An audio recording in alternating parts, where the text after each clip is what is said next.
Good evening and welcome to the school committee meeting of August 6, 2020. As we start all meetings, I'd like to remind you this meeting is being recorded. Michelle, do you have, recording sign it on. This meeting is being recorded and it's also being broadcast live, I believe, for use at a later date on the recording if need be, so please keep that in mind. I'd ask you to please join me in a moment of silence.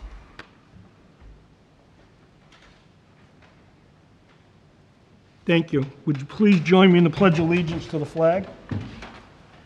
I pledge allegiance to the flag of the United States of America and to the republic for which it stands, one nation, under God, indivisible, with liberty and justice for all.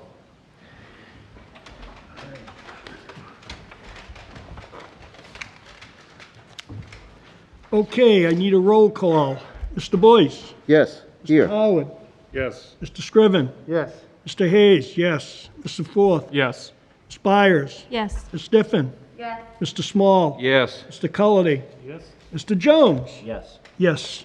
Mr. Chair, Okay. why roll call if everybody's here? What, Dan? Why the roll call if everybody's on site? Why are we taking roll calls? I'm just going by my notes. Live broadcast. Where everyone is pretty much spread out, if you could speak up when you are speaking. I know the school committee members are in their seats and won't be getting up to the podium to speak, but would you please speak a little bit louder because we are spread out? And anyone else who tends to speak, if you look the superintendent standing at the podium, please speak up. I know he has a microphone, but please speak up. Okay. Calling the meeting to order. I'd entertain a motion to approve the meeting minutes of July 15th, 2020. So moved. At the July 15th, 2020 meeting, the school committee was inadvertently provided an incorrect version of the amended regional agreement with the proposed changes by the town of Whitman in their school committee packet. The administrative assistant mistakenly provided with the original version of the proposed amendment agreement in the packets. This was a clerical error in the school committee packet. The correct copy of the revisions to the proposed amended regional school amendment from the town of Whitman were previously presented to the committee at their meetings of both June 17th and June 29th. At the July 15th, 2020 school committee meeting, it was the intent and the vote of the school committee to approve the revised changes to the amended regional agreement as proposed made by the town of Whitman. Mistakenly, due to the clerical error, the chair read aloud the original language rather than the revised language at the July 15th, 2020 meeting. The draft meeting minutes of July 15, 2020 for the committee's approval contain the correct revised proposed amended regional agreement language as proposed made by the town of Whitman. Does everyone understand that? Mm-hmm. There was 2 copies. So, having said that, this is the change to the minutes of July 15, 2020. Correct, Michelle? That's just saying that minutes reflect the correct language that Like was a- given to them previously. Motion to amend that the minutes reflect the correct language? You haven't voted them yet, so you don't have to amend them, you just have to vote to accept them. Yes. Someone second that?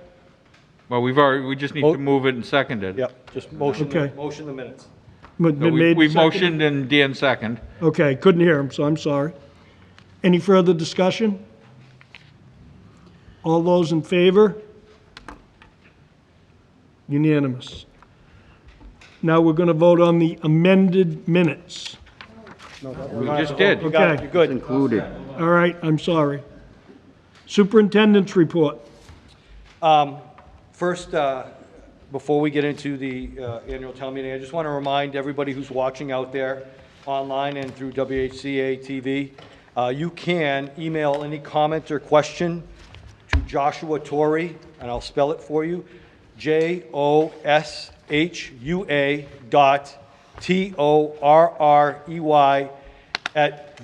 joshua.torrey@whrsd.org. We're going to try to get to as many comments and questions that we have. And I'll be the first to say right now I might not have the answer to every question. So as we get into this meeting, please send those comments. Josh is here, and he will get those comments to me. Annual town meeting results from the town of Whitman and Hanson. I'll do both together. Just want to give a huge thank you to both communities for their overwhelming support of public education in the towns of Whitman and Hanson. I was able to attend both town meetings. There was some good spirited debate. It was great to see a community come behind what we've worked on, I will say, as a full budget presentation since February, but on the regional agreement since September. To say that it wasn't emotional, it was very emotional to see people support our kids, our teachers, this committee, and my central office and leadership team. So I want to thank the school committee for all their hard work in getting this done for our kids. It was the right thing to do. It was tedious at times. It was, there were conflicts of opinion, but I think we were able to come up with a compromise that was good for our district to move us forward and not back. Moving into the school year is going to be enough of a challenge, but now that we have a fully funded budget, it'll make life a little bit easier. On that note, I've also sent the amended agreement to the Department of Elementary and Secondary Education for the Commissioner's approval. Just want to refresh the committee that the Commissioner needed to approve that amendment. I don't believe that there's going to be any issue on that. They caught the little issue of the language from the school committee. What they were most concerned about was the vote from both communities. And both communities had the right language for the amendment, so we should be in good shape. I hope to hear from the Commissioner or his department, hopefully by Monday, if not tomorrow. They've been in contact with us since this Monday. Any questions on the town meeting results? Anything like that? Just want to say thank you. It was great to see a community come together. The next part, our reopening plan is going to take some time. What I want to say up front is we had an outstanding team, both district-wide and school-based. So I'm going to thank some folks so I don't forget as we get through this meeting. The district COVID team was led by George Serro, and he's the point person still, and still managing to come up with solutions to the daily changes. I'm on the team. Lauren Matheson, the special education director, was on the team. Ernie Sandlin, Lisa Tobin, our lead nurse, was in charge of health. Cindy McGann and Kevin Kafka from WHEA were on board the whole time. John Tuffy keeps giving me money, which is a good thing, even though George says I don't have any to spend anymore. But John's running finance in Point. Karen Villanueva, who probably has one of the most difficult jobs in the district right now, to figure out transportation for our students who decide to ride the bus. Bob Rogers was on the team from athletics. Jane Cox was on the team, our elementary curriculum lead. Nadine Doucette from food services, because we still have to feed our kids, even the ones that are on remote, if we choose to go remote or choose to go hybrid. Steve Burke from technology. I'll be very upfront right now. There's a backlog of Chromebooks in the country. We had a conference call with the commissioner today. He's going to try to pull some strings to get Chromebooks to schools in Massachusetts, but in cross-country, there is a Chromebook backlog at customs. Not because of the fact that they're not being made, but they've been, some manufacturers have been stopped by U.S. Customs because of child labor violations potentially. Kim Barnard from she's doing our data, which will be important once we decide to, or when we decide to start school. Cora Mayette will be developing a survey and a questionnaire for next week. That's going to be imperative for us to move forward. School committee representative was Hillary Niffen. Michelle was taking notes and guiding us along with any type of legal or policy change that's coming from MASC or from our attorneys. Remember, we are an XL district, so we really concentrate on social emotional learning. Chrissy Thornton and Carrie Doherty, two teachers, were involved on the team. Karen Downey and Darlene Foley provided the elementary expertise, and Chris Jones provided the secondary expertise as far as education and scheduling. Each school had a COVID team as well. The point person was the principal and or another administrator, their school nurse. They had a couple of teachers. They had a special ed teacher, they had a counselor, and they had some parents on the team. It wasn't limited to one or two. Whoever wanted to volunteer could be involved in the team. And I know at least the high school had some students involved in the teams. So that's the group that helped put together the plan for tonight, the recommendations for tonight. It wasn't alone, a decision alone to put this in front of the committee up from the office upstairs. A lot of collaboration, a lot of dialogue. And the overarching concept is to make sure that our schools are safe for both our staff and our students. And I think if you know my office, the two of us upstairs, and the leadership team put students first in the physical health, their social emotional health, and their academic well-being in the forefront. So the plans that we're going to present to you today will have some recommendations, but we'll give you an overview of what we think the 2021 school year will look like for the kids who decide to come to school in Whitman-Hanson. One of the pieces that I'll say up front, and I'll talk about the options later on, is that parents, if they are not comfortable at any point, can take their students out of school and take our remote learning option. And I'll go into that. But I want parents, because that question has come up, and I wanted to address it before I even got into the plans. If parents don't feel like whatever plan the school committee decides on tonight, or we pivot to, because understand, whatever we put out today, we could pivot because of an uptick locally or an uptick in the Commonwealth of the virus. If parents are not comfortable with what we are providing for in-school instruction, they can pivot or choose remote learning. So they have that option, and I'll give some of the scenarios at the end of the presentation today. So right now, what I'd like to do is review a little bit of what was sent out to you and sent out to the community on our reopening plan. So what needs to be done? Okay, this is for a hybrid or an in-person learning experience if we choose to do that now or anytime in the future. Teaching and learning takes precedent over this. We have to come up with procedures for the main office. We have to come up with procedures for transitioning and hallway passing. We have to worry about food, breakfast, snack, lunch, water, and mask breaks. We have to worry about nursing, our health rooms, and our areas where students might have to quarantine if they've been exposed or potentially being exposed. Our classrooms are going to be very different from what we've ever seen in the 21st century. Think back to the days of when some of you were in school and you were seated in rows. This is seated in rows. And I'm going to try to do my best to keep my mask on to kind of replicate what a teacher is going to be doing when they're speaking. I don't anticipate a teacher to speak for 2 hours in a row. God help those kids. But I'm going to try. And then I might take my mask break, and you'll see what that looks like. But classrooms are going to be set up in rows. Students aren't going to be allowed to interact in squares or at round tables anymore. We're going to have to be facing front, and our recommendation is going to be 3 feet apart, or 6 feet apart, excuse me. We're worried about SEL and our crisis teams. We have to adjust to what students or what trauma students have had over the past 6 months or 5 months of not being in a structured learning environment. And then special enrichment activities, after school programs, even PE and art, music, if we can actually have them, and how do we do those safely. Athletics as well.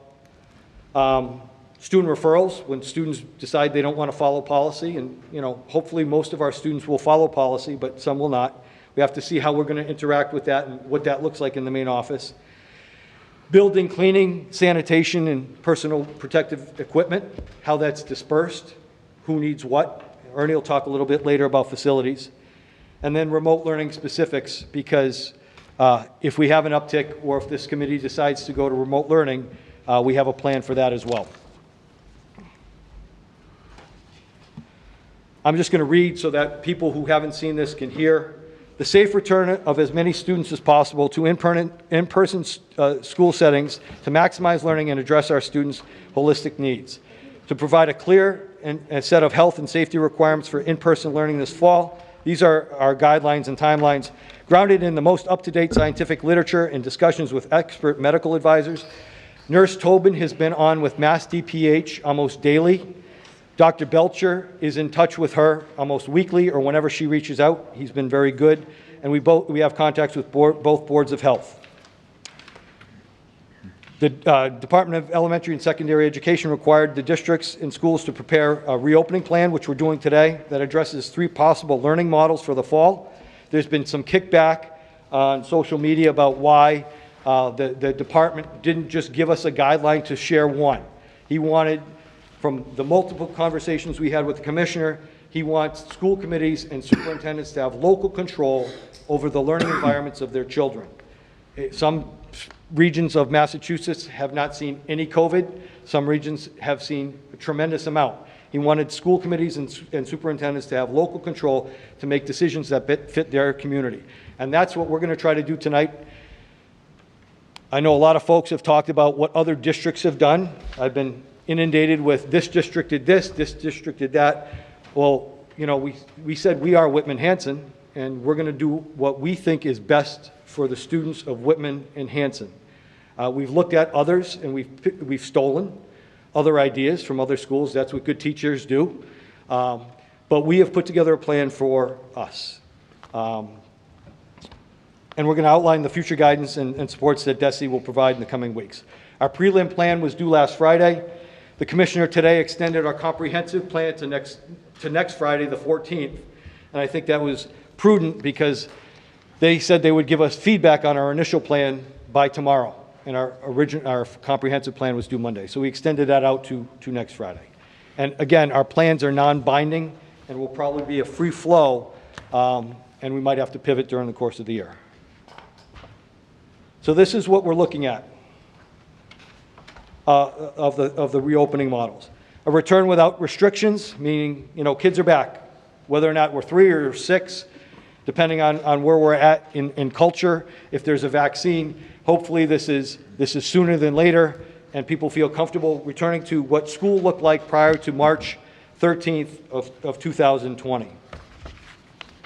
In-person learning with new safety requirements. Students return to a classroom in person. Schedules, protocols are modified to meet health requirements. That could be closer to in-person learning. Then we are to develop a hybrid model where students learn remotely and in person, and then remote learning. In case the committee decides to go fully remote, it's been talked a lot about in Massachusetts, or if the governor puts us in quarantine or recommends we go remote, or if this district sees an uptick, we have a pretty solid remote learning plan for the students that are attending Whitman-Hanson.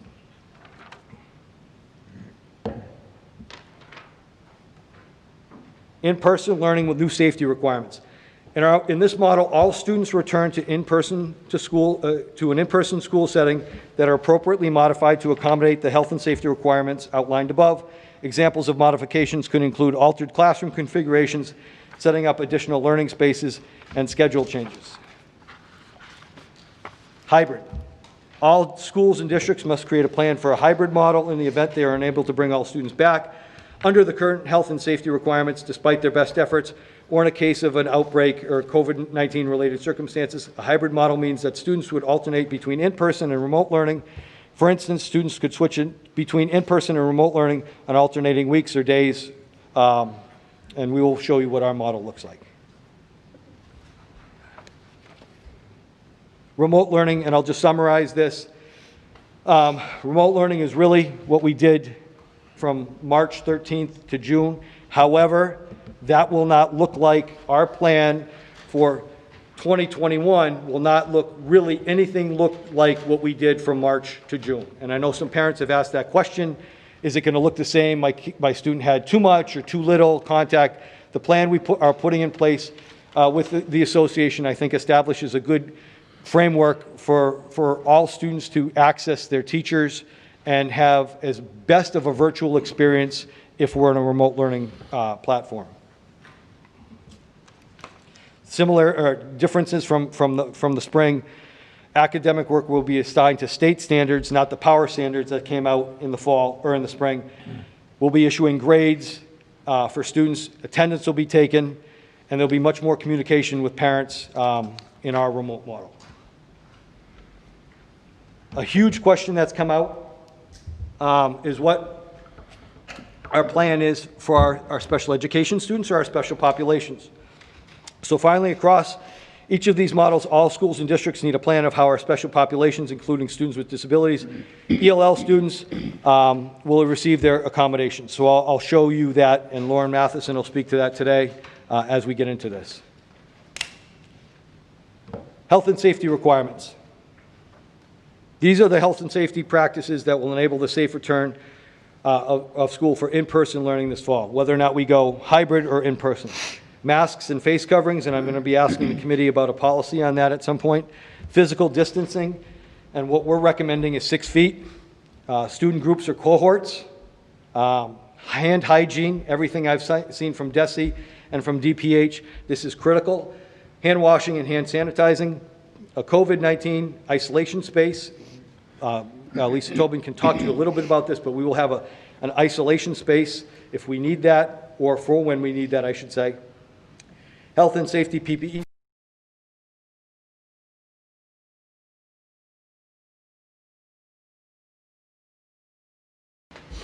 So Bob, are we back?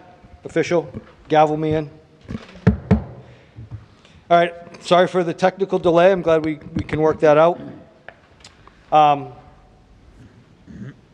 One of the pieces here on this slide is remote learning. We all know will never take the place of in-school learning for our teachers. We want to get as much seat time. I think it's important academically and social emotionally for each student to be in a classroom as best we can in a safe environment.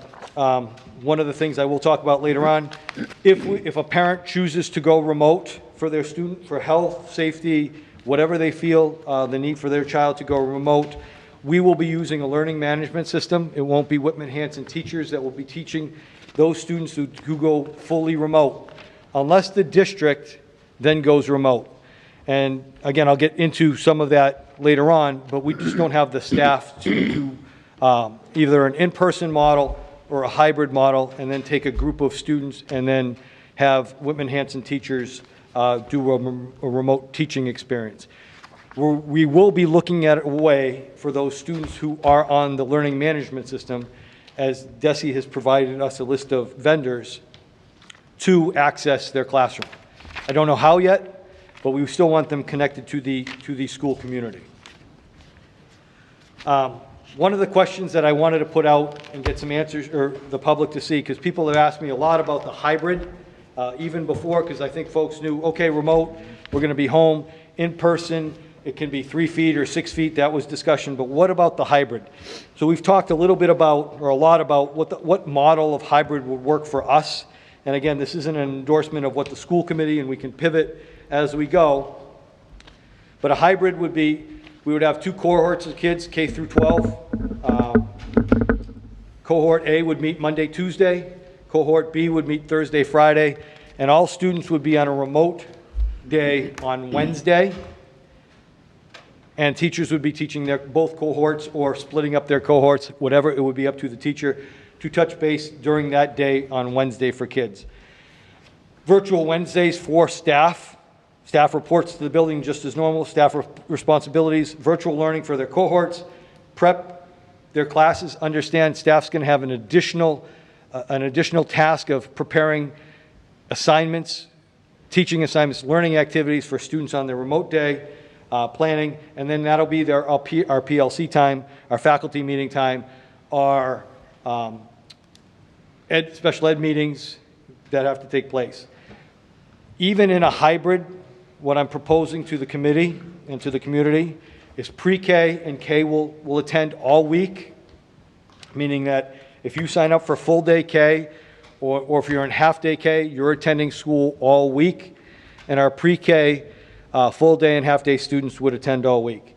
Our special populations, and Lauren will get into this a little bit later, our special populations of kids as deemed by their IEPs as appropriate will come to school in both cohorts and have a half day on Wednesday.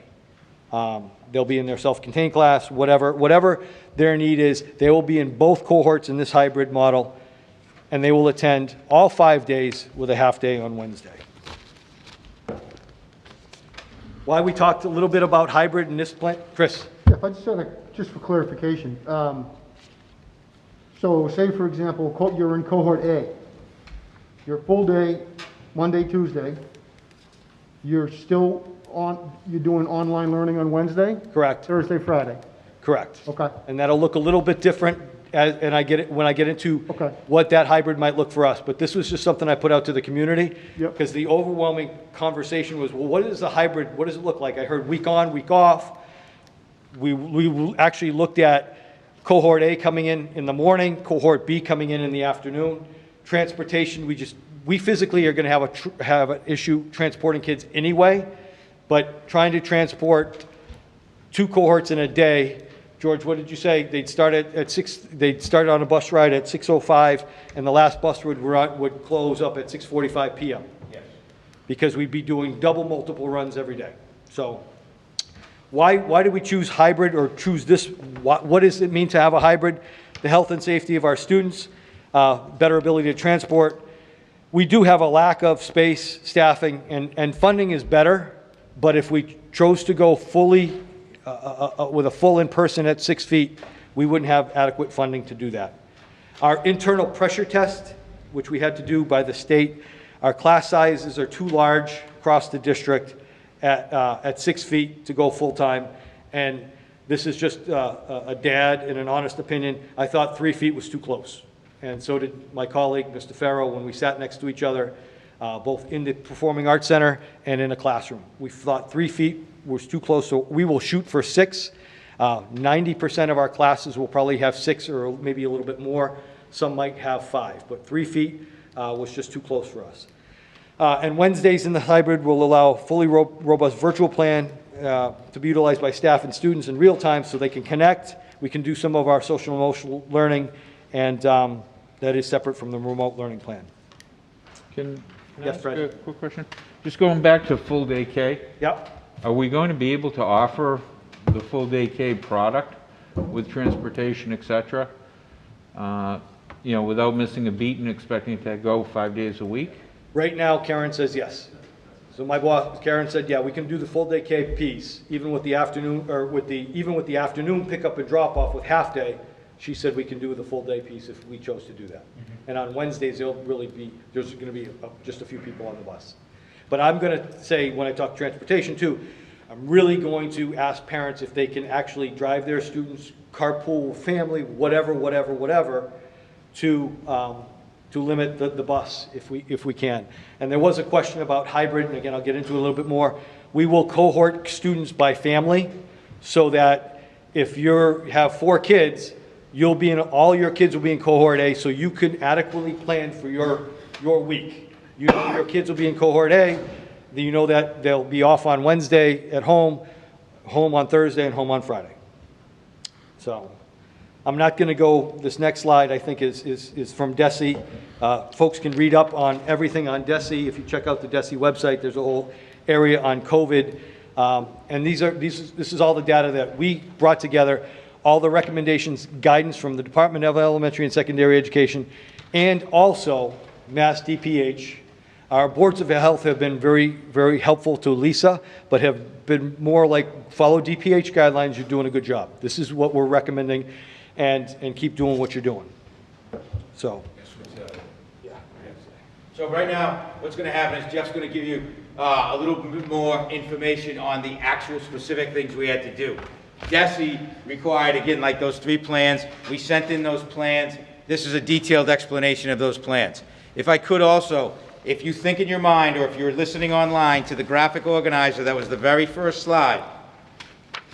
We are asked to sort of do the impossible. We've talked to everybody we've talked to is, this is brand new, this is different, but it can be done. Because if it's done, and when it's done, and it's done well, then you're going to have something that's great. So that's what we're moving to. That's the mindset we hopefully have. And that first slide, which was that graphic organizer, then becomes the 10-day approach that we get to have at the beginning of the school year before students come in, so that we can move forward collectively together, answer those questions, and proceed in a uniform manner. I'm the fill-in. Jeff's back, and he's going to continue. Thanks, George. So I'm going to actually, because folks don't have this document at home, and I don't know how well they can read it on their cable screen or their virtual screen, so I'm going to read it because I think it's important for folks to know what we actually sent in or our thoughts to the department. So over the last month, members of the WHRSD facility staff assessed each classroom using a 3-foot distance between student chairs, which was deemed appropriate by the Department of Elementary and Secondary Education. The square footage of classrooms was calculated, and graphs and charts were generated that showed how many desks would fit, based strictly upon space into each available classroom and area. This pressure test was completed across the district. Using the DESI 3-foot model, the number of student desks varied greatly when egress for doorways and storage openings were taken into account. Although the number was in the 20s on average, it was deemed not feasible in many areas due to class size projections for students. When using the Center for Disease Control, CDC, 6-foot distance between student chairs, average class sizes across the districts would allow for at least 15 desks per room with proper egress calculated into that. The administration, in concert with the district COVID team, the WHEA, and the school-based COVID teams, decided for a myriad of reasons the district should move towards the 6-foot distance as best as the room configuration would allow. While many classrooms will be arranged at 6 feet to begin with, the goal is to get as close to 6 feet as possible and move away from 3. The health and safety of our students and staff was paramount in this decision. The 6-foot model allows for a typical classroom movement that happens daily in all classrooms while maintaining at least the DESI recommended 3-foot space during such movement. Using a 6-foot model, the district does not have the resources in the form of space and personnel to accomplish this goal daily for the entire student population. In conjunction with health and safety and resource scarcity, the WHRSD has transportation implications that hinder a full return. The WHRSD is obligated by current legislation to transport a large percentage of students to school. The recent COVID restrictions for busing do not allow the district to accomplish this daily. The district does not have the buses, drivers, or time during the day to accomplish all the additional bus runs that would need to take place for the whole district's student population daily. With a cap on buses of 24 for a 72-passenger bus, transportation presents an ongoing challenge.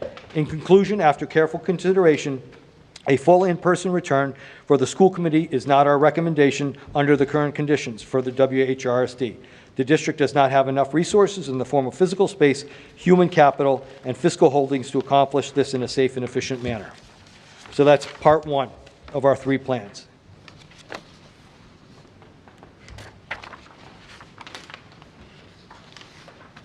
Oops, I have switch. Yeah, tell you. So remote learning. So we transition to remote learning. This is what's going to be different from what we saw in March to June. The hours of remote learning, if the district chooses to go to remote, elementary school would go from 8 a.m. to 1 p.m. 8 to 12 would be teaching, student interaction. Middle school, we're looking at a 9 to 2 model with 9 to 1 teaching. High school, a 9 a.m. to 2 p.m. with 10 to 2 teaching. The feedback we received from especially the older students, the later we could go, the better. They were more engaged in the afternoon than they were in the morning. I see Mr. Forth shaking his head. I think he agrees with that, right? What we're looking for staff is a 35 hours a week, 20 hours of actively engaged teaching with students, 5 hours of prep, 5 hours of school meetings, PLC, faculty, and our stat teams, an hour of parent-caregiver communications, and 2 hours of IEP and 504 parent meetings as applicable. We're going to be looking at using Google Classroom and Google Meet. We're going to branch away from Zoom, so all teachers will be using one student learning process. Last year, the feedback we received was too many people were too scattered, so we're looking at Google Classroom and Google Meet. Secondary teachers will be teaching their scheduled classes, prep and attendance will be taken via Infinite Campus. Elementaries will be teaching 4 hours a day, including morning meeting. The SEL time is critical for us, and academic time. They can break into small groups in the remote plan as deemed by the teacher. Elementary will be using iReady, which is math, and InterReading, which is our online English platform, which we're introducing this September if we decided to go remote. The daily expectations for students should not exceed 7 hours. Teacher interaction and extended lesson work, like homework. We're not going to, the goal isn't to crush kids if they're at home on remote learning. Assessments will be given on a variety of methods with advance notice.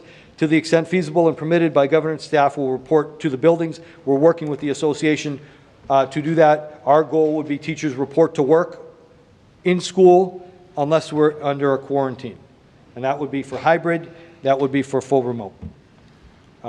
Specialized programs in a remote setting would stay in person unless the governor shuts us down. So those special education populations, I talked about hybrid, 5 days a week, would come to school for remote learning. And then just this last piece is athletics. Just let the committee know we're going to work with the association. If athletics are canceled because of remote, whatever, we're going to work out a stipend potentially so coaches who are working with teams can get some compensation if we end up in a remote setting. I think it's important in this that we realize that this remote setting is when the whole district is remote. This is different than the learning management system remote option that parents may have in any situation, in any option that's chosen by the school committee. This is when we're all not coming in, when all students are not coming into the building. So there is a distinction. So could you talk about that a little bit more? So the learning management system. Correct. Right? So I'm looking at it from a family perspective. So I have a student, let's say, choose not to send them. So now they're on the learning management system. Correct. So that's one option, if you could touch on that. The other option would be my child gets sick. So now they need to be home. Correct. Because they can't go with their cohort on whatever day it is. So would they be in the learning management system? And I guess what I'm really looking to understand is the transition back and forth between the learning management system. Sure. Which it sounds like may not be kind of with their teacher. Yes. And then back into the remote. Okay, so if we look at the learning management system first, the learning management system is a company-based product. One of the people we're looking at is Ingenuity. We already use that at the secondary level. They do have also a K-5 piece. If a parent were to choose that option, their student would get their learning via that choice, so that Ingenuity choice. It would be overseen from an implementation standpoint by a Whitman-Hanson Regional School District personnel. But it is self-paced, and you move forward in that. That is one option. If you are coming, if we're in a hybrid situation and your child gets sick, they're still part of their cohort, they still have interaction with their teacher on Wednesday in a virtual setting, Thursday and Friday also, if they were in that cohort A, of the 2 days if they're in cohort B. And then they would return to the setting when the time comes that they're no longer ill. There is also an option that DESE has put forward, and Jeff went over in the first slide, that says that a parent may choose to choose to be hybrid, and then say, this really isn't for me. I think I want to go to remote. There's the other way. A parent would choose from remote back into the school. One of the things we're trying to work on with the union and with parents and with you eventually is that, can we put some time constraints on maybe when those things happen, so that if a child wants to enter from remote into now the virtual or the hybrid situation, would it be at the quarter mark, at the 45-day mark when it's a progress report, and would it have to be at a 2-week mark previous to you telling us, so that we can make sure from a health perspective everyone is safe and fine? So yes, there are choices that parents can utilize in between a full learning management LMS remote system and the hybrid or remote that we offer, which is run by Whitman-Hanson Regional School District.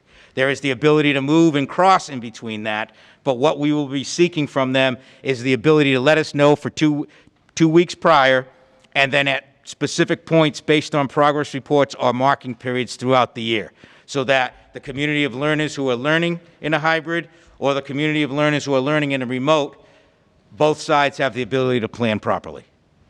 So as a follow-up, that helps, thank you. So, and I really like the 2-week or whatever. There needs to be some. Yes. Yeah, transitional. There has to be a transitional phase, I would think. to think about maybe that first transition being a little shorter than maybe subsequent, because I think you'll have some folks that might try something for a couple weeks or a week, and then be like, okay, this isn't going to work. Yep. But getting back to what you just kind of laid out for the plan, if we look at the, if we look at the remote option, or hybrid option rather. Yep. The hybrid option. Yep. are you gonna we're gonna have some people that are just gonna get sick, and they're not gonna come to school in their cohort, that's just gonna happen. Are you gonna monitor that, and then at some point, you're gonna reach a critical mass where you're gonna be like, we have enough people out where that's where you would make the decision to go So full remote in that particular instance? It'll depend. So for instance, my daughter breaks her leg. She can't come to school for Right, 2 that's weeks, different. whatever, Right. she's in a wheelchair. Right. So she's gonna be like, she's absent from school. We'll give her the assignments that she would have been doing in class. Now, if we have a decent remote plan, she can actually log in on those remote days and have her connections to school. If that student goes out with long-term illness, we might counsel that family into saying, you're in better shape because you're not attending school, to use our remote learning platform outside of school so they can progress in their education piece of that. I think if we have an extended absence, we've done that with Ingenuity now, with students in the high school who can't come to school for a variety of reasons. The tutoring piece isn't great, so we moved them over to Ingenuity. Right, so that makes sense. I'm envisioning flu season, and all of a sudden, you got half the kids that aren't coming in there, whether they're So- cohort A or B. That's where you could make a determination. you could make a determination based on, how many kids are available to come to school in a hybrid situation for a variety of health reasons. Then you have the ability to say, okay, maybe it's the metrics because there's a COVID spike, maybe it's because there's a bad flu season. Then we would say, if we choose to move fully remote, that's when our teachers take over, that's when we do that. And then that would be the option for those who are on Ingenuity who'd like to come back in, they may, and then we would proceed from there. But there is fluidity within every choice. If we go on the learning management system, Ingenuity or Teka, we pay by the student. Correct. Yes. Yes and no. Depending on what choice you choose, depending on what school you choose. So there are different options where if you go with the Greenfield Community School or you go with Teka, which is a Massachusetts virtual learning sponsored thing, that they have their own teachers, their own section, you pay by student. Unless you get X number and you pay a larger figure and then they take it off. If you go with something like Ingenuity, you can pay by student should you want the massive bundle, or you can pay just by subscription, so you give them X amount of money, you get X amount of availability, so you can design the classes that individual students need. We have kids already on Teka. We already have we have about a half dozen students attending Teka now in the district. And they're labeled as choice students. Yeah, I don't know if they will be, if parents choose to do that now, they can. I believe there's a waiting list for Teka right now, and there's a waiting list for Greenfield. We have a relationship with Ingenuity right now. We're familiar with the product. We would have local control, for instance, as we get into that. Again, I want to get it. Don't want to dive in too deep, but we will have teacher control. So if David's in a class with Dawn, and they're both in Algebra 1, and David needs some extra help or Dawn needs some extra help, the teacher can go in and manipulate the lessons and the assignments that the student has to do at their own pace. And on Ingenuity, a teacher is actually online, not ours, but theirs, and it's self-paced and self-assessed. The benefit for Ingenuity or this online, if a parent does that, they can do their school at 7 o'clock at night. They can do it at 2 o'clock in the morning. They don't have to stick within the remote day. If we choose to go remote, it will be a structured schedule. So if it works for a family that they want to go into their own remote, they're going to lose the connections at some point to our school. A teacher will oversee it who's maybe not able to come to school from us. They'll oversee it, but we can actually manipulate the curriculum and the assignments to the ability level of that student and make sure that they're not just banging their head against the wall and keep failing the assessments. And the assessments have a certain point that you have to gain proficiency in that assessment before they let you move on. And we will have people overseeing content areas, K to 12, or I should say 1 to 12, and then an overseer of the product. The challenge as we get into all this, and I'll say it up front, the unknowns we don't know right now. I don't know how many teachers are coming back to school. We will find out next week. I don't know how many students are coming back to school. We will find out next week. Parents have the ability to bounce in and out. We just talked about a time frame. That has a lot to do with how we decide classes. Folks have talked a little bit about class size or teachers or whatever. I don't know where I'm putting people yet, because if we have a drastic drop off at Indian Head and 35 or 40% of the population don't show up at Indian Head and 100% show up at Duval, I might need more help over there. I'm not sure yet. And again, if we have 20% of our teachers that don't come back, and we work with the association to tell teachers how they can use FMLA or the alphabet soup pieces out there of how people can use COVID-related illness, they have some choices. What we've, and I'll go a little bit more on one side of this hybrid, is that we've told the association, and the association has worked with us, if teachers need to take time, they need to meet with us in the association and work something out with them. It just can't be a letter, it can't be a phone call, it's an official process, so we're going to send out information to teachers and parents after this meeting tonight. We'll put something out on Monday, we're expecting information back on next week, and when I end up, it's going to be imperative for parents to tell us the truth and answer our questions, because we will be making classroom decisions based on the information we have. I think before we get into a lot more questions, because there's a lot of questions out there, I think we need to flesh out the details a little bit of the hybrid plan. I think what you're hearing tonight is that we are, it is the recommendation of the COVID team, it is the recommendation of the Whitman-Hanson Regional School District to you as the governing body at school committee that we are promoting the hybrid plan. So a hybrid plan, like Jeff had said earlier, we know the bones of it. The structure of it is going to be, you're going to be placed in a cohort either A, which you'd be come to school physically Monday, Tuesday, everyone would have a virtual Wednesday, and then on Thursday, Friday, that cohort A would have interaction virtually with their, with staff and their classmates. And they'd be using Infinite Campus for attendance, and they'd be using for Google Classroom for their platform. They'd also be using Google Meet in order to meet face-to-face virtually. So when we think of hybrid, we think of virtual. When we think of remote, that's something else. So that is what that looks like. Cohort B, conversely, would be at home on Monday, Tuesday, would still have virtual Wednesday, and then on Thursday, Friday, they'd be in with their teachers.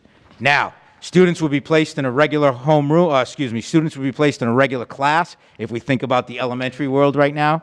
And once they're placed in that class, then they would proceed. So what would happen is, teacher has group A, cohort A on Wednesday morning. She has the ability then on virtual Wednesday for everybody, she has the ability to bring both cohorts together, do a responsive classroom exercise, work on those SEL, work on resiliency, because that's what a lot of this is. And then she has the ability in that morning time frame to then break off and work with smaller groups academically. Now, depending on what takes place with the number of teachers that comes back, I think we have an exciting opportunity to really maximize learning for kids. If we have some teachers at the elementary level that are not able to return in person, they would become the teachers of social studies and science on the remote days when the students in that cohort are not in school. What does that mean? That means that cohort A has Mr. Howard Monday, Tuesday live. Cohort A and B are together virtually on Wednesday, and then cohort A, who are not in school on Thursday and Friday, would have another elementary teacher and then be able to focus on science and social studies virtually. So what that does is it frees up live and in-person education for literacy and numeracy, or math and English as we all know it, live and in person. Those happen to be also our two tested subjects mostly at the elementary level. Now, when you're talking about science and social studies, when the students get that online, the teacher has the ability to do experiments virtually. The students have the ability to dive deeper in that because it'll be an online format, and there's connection back to a person and a teacher from Whitman-Hanson during the course of the day when they're not in school physically. The really nice part of that is that you can take one teacher to be social studies, because that is grade level specific, but that teacher has the ability then to do different grade levels for social studies throughout the course of their day. Different cohorts from different grades, those kids are at home.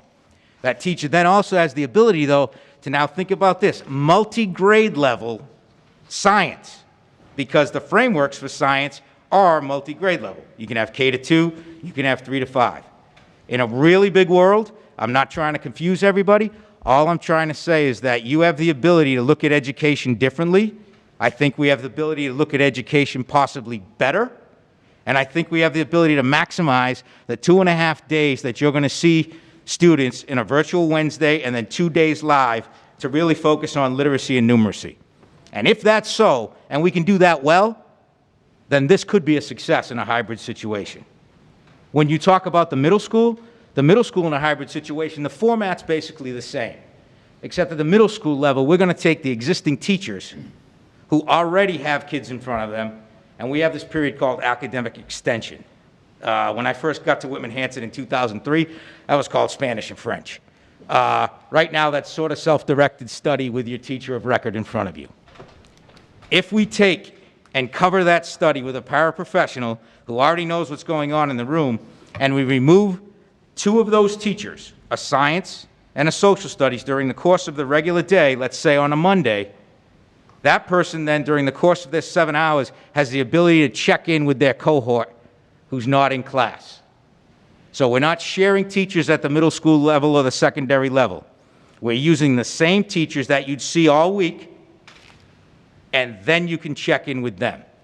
On the off days, you'd still have virtual Wednesday check-in, but on the off 2 days, you now have assignments that you can see your teacher and check in with, and you'd have the Google Classroom platform, which is where you'd be able to pass in your assignments. And the nice thing about that is that Google Classroom, I just got an email today, by August 11th, should fully integrate with Infinite Campus. So a student has the ability now to have attendance, because I pass in my Google Classroom assignments, or I'm virtually looking at you in my check-in, and those assignments now flow from Google Classroom into Infinite Campus. Now, this sounds beautiful as I say it. I mean, we'd have to work that out, don't get me wrong. But that's the ability that you have. Same teacher of record all week. At the high school, we have 2 options that we're looking at for the other cohorts. God, this mask is hot. We have 2 other options that we're looking at for the cohorts. One is live stream laptop. Because, what do I mean by that? That means that if Chris Scriven is teaching chemistry at the high school, I heard that was his favorite subject back in '88. If he's teaching chemistry at the high school, he would have the ability, according to the normal schedule of his class and the student's class, to log in and teach that class. And if you're at home in that cohort, you know the schedule of the day, you could log right in and take that class. He would also have the ability to then assign subject work or assign work for those classes. If that streaming piece doesn't work or whatever, you can give extension work, again, through Google Classroom and then into Infinite Campus. So you can still have students do live work, you can still have meaningful work, it still counts as structured learning time, and you can do it that way. The goal is for laptops, and the goal is to stream.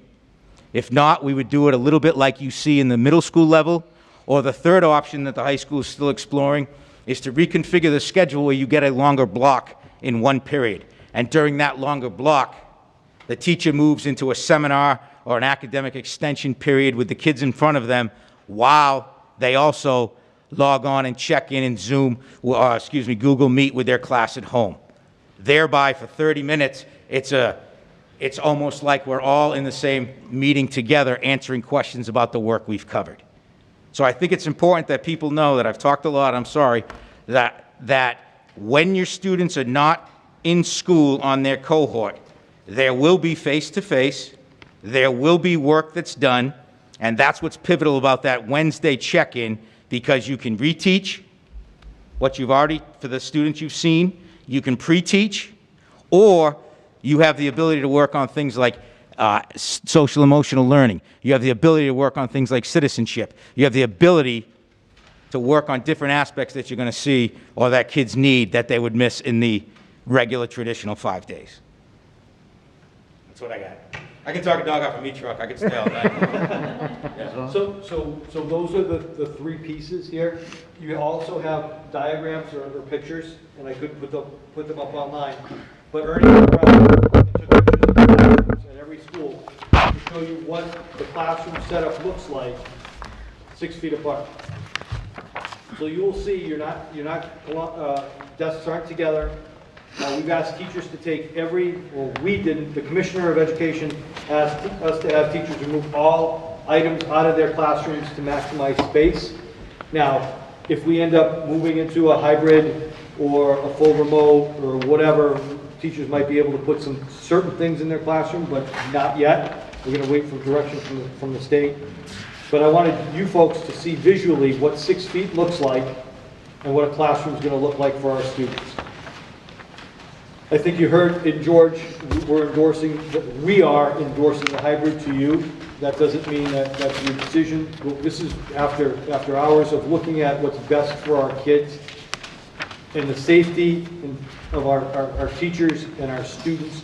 This is what we're proposing, that we feel comfortable we can implement to start school September 15th. That doesn't mean that if it's not working, we try something new and pivot. That doesn't mean that if the committee decides September 30th that we move into full remote because parents want that, or the committee wants that, or the governor wants that, we'll implement that. I think we have a solid remote plan.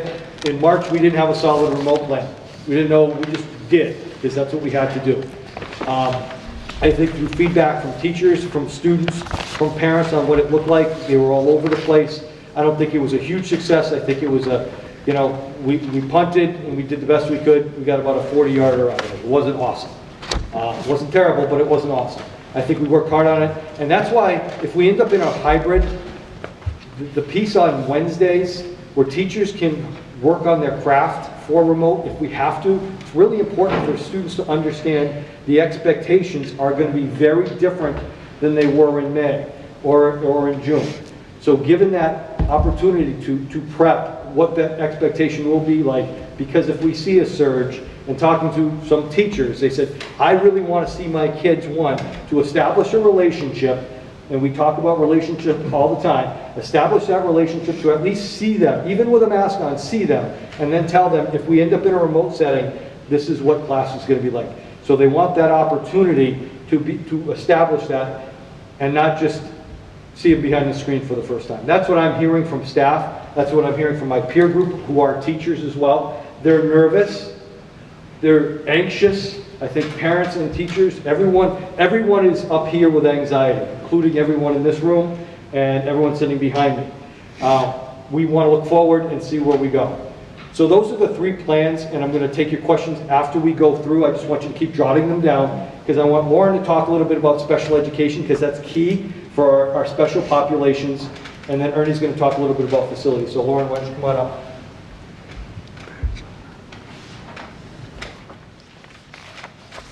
And this is the students prioritized piece in your packet. It's up there as well. Hi, good evening.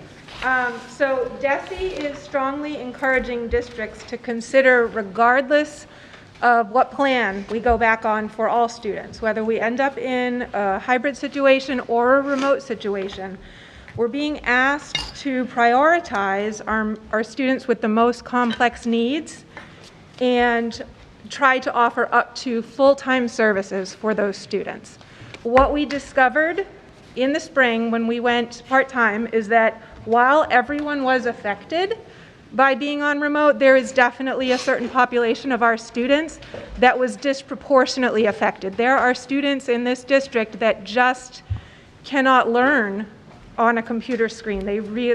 Because of the nature of their disability or because of where they're at in learning the English language, being in front of a screen just isn't the same education for them. So we are prioritizing these students, and they fall into several groups. The first is preschool and kindergarten.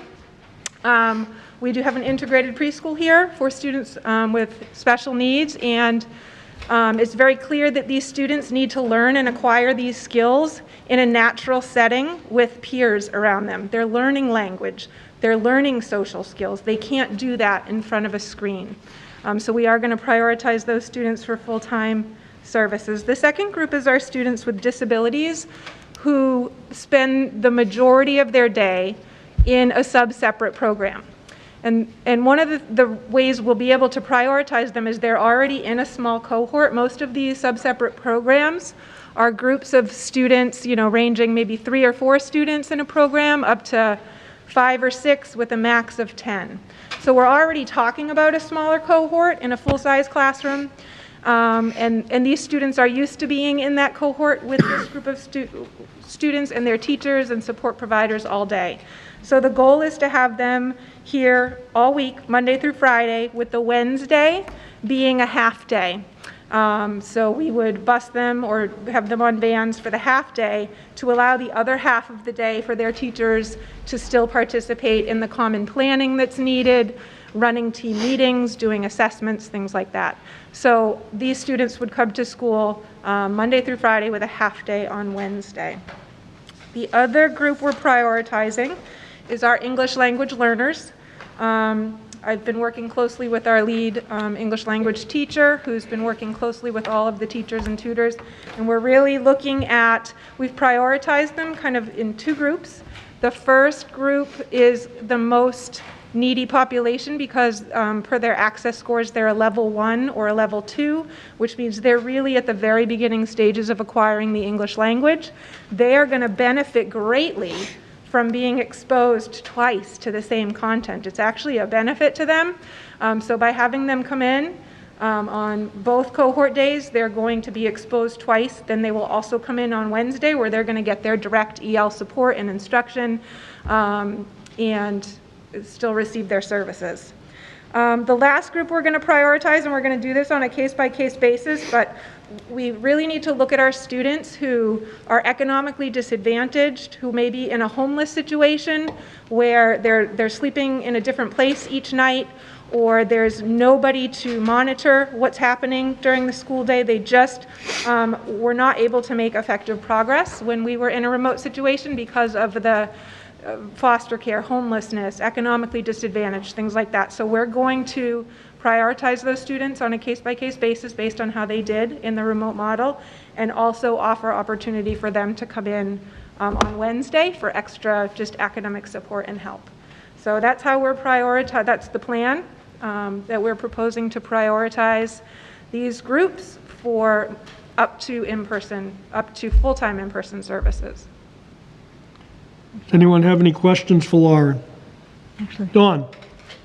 part of the economically disadvantaged, and maybe Jeff and George can answer, in the spring where there are families that didn't have internet connectivity, it just wasn't available, even though we hear about free access, but would they We will be have looking an at that. opportunity to Yes. Yeah, so come in person? if I can jump in on that, part of the, one of the funding sources that we received through the Federal CARES Act, but through the state of Massachusetts, was called ESSER, and ESSER is an acronym. But however, we did receive funds for that, and we have decided internally that that's going to go to things like technology, education, and connectivity. So some of the things we're working on is the ability then to not only point people in the direction of free or low access cable hookups like with Xfinity, but also the purchase and the rental or the giving away, as it were, on an agreement of mobile hotspots. So we're looking into that now. Granted, everybody in the country is looking into that, but that is one of the things we're also looking at. We're also looking at, when you talk about a technology access piece, Jeff mentioned it before, but we will have the ability, like we did in the spring, for those that need it, to take X amount, how many hundreds we need of laptops, and reconfigure them like you would normally at your home to access a Wi-Fi system outside of this school. We would then have, in a hybrid situation, let's say the 12 to 15 that you would have in your class. So a student would have the ability to have access in school and the ability, if needed, to have access at home from a Whitman-Hanson device. We would strongly encourage families that have access on their own to allow us not to have to lend them one, but if we do, we would. Right now, we are currently, we have ordered $175,000 with some of this ESSER money of additional Chromebooks. They're both Lenovo and or HP. However, there is like Jeff said, there is a massive shortage of all of that. We have been told that late September, October, they would come in, and then we would get those into use also as we need. But yes, when economically disadvantaged is discussed, those are the things that we say, what are your needs, and we try to move forward with them. Just one more thing on that, lunches would be available. We have the Meal Pay Plus app.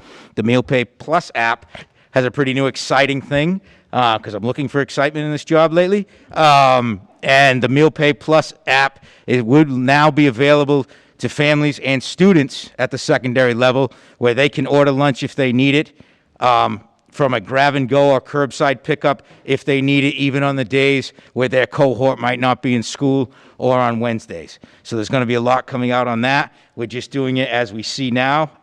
We just had actually the meeting today with technology and food services. So that is another piece, not only when we talk about economically disadvantaged, but just parents and families who might need that resource.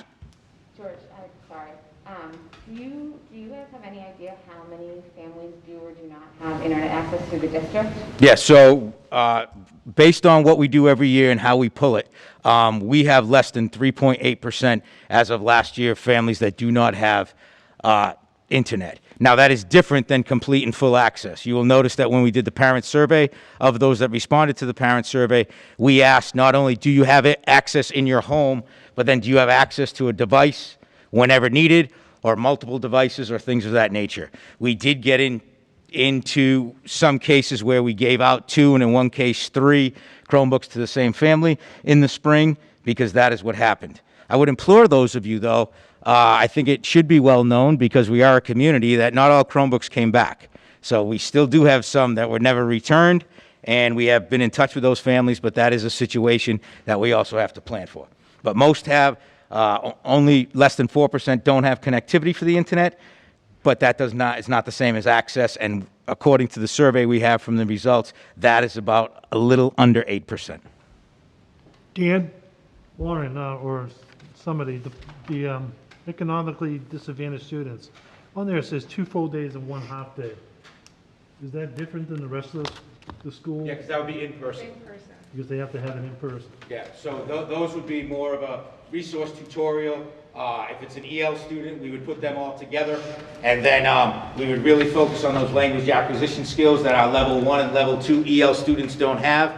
So that would be all together. I think of note also, when we talk about the Wednesday virtual day, those times of connection on the virtual world will be in the morning. It's going to be based on the schedule that we all know in this community of half days, because that's going to allow for families to schedule that day when their students should be on, and then it also allows in the afternoon for the grade level planning, for the meetings, and for those interactions that the teachers need. So students who come physically on Wednesday, if you're in a special population group, would have a half day physically in the building, and then the virtual aspect of that would also be on our half day schedule, just so we can provide continuity and a structured schedule to the families.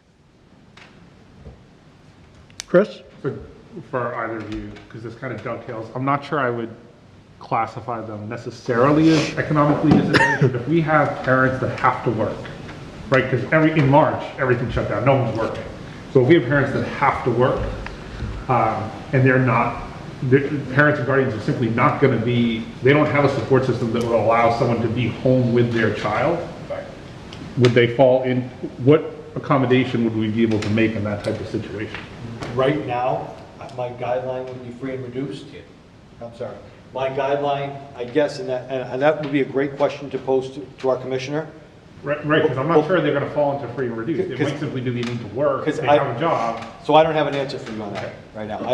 I can't give a clear definition, except for free and reduced at this point, about that economically disadvantaged piece. I think when Desi rolled this out and said, you need to prioritize those students, and we've tried to do that. So I don't know, nobody set a different parameter yet. So that's a great question for us to follow, or you sent to Russell to do that. I will say, though, that there are agencies like the YMCA who are looking to establish places not within the school building where they could have some sort of daycare. I don't want to speak for them. We have a meeting coming up with them where they could establish some sort of daycare type situation to help alleviate that. Right now, the best we have is that when we pull household, so Jeff talked about we can have the ability to have kids in the same household go together.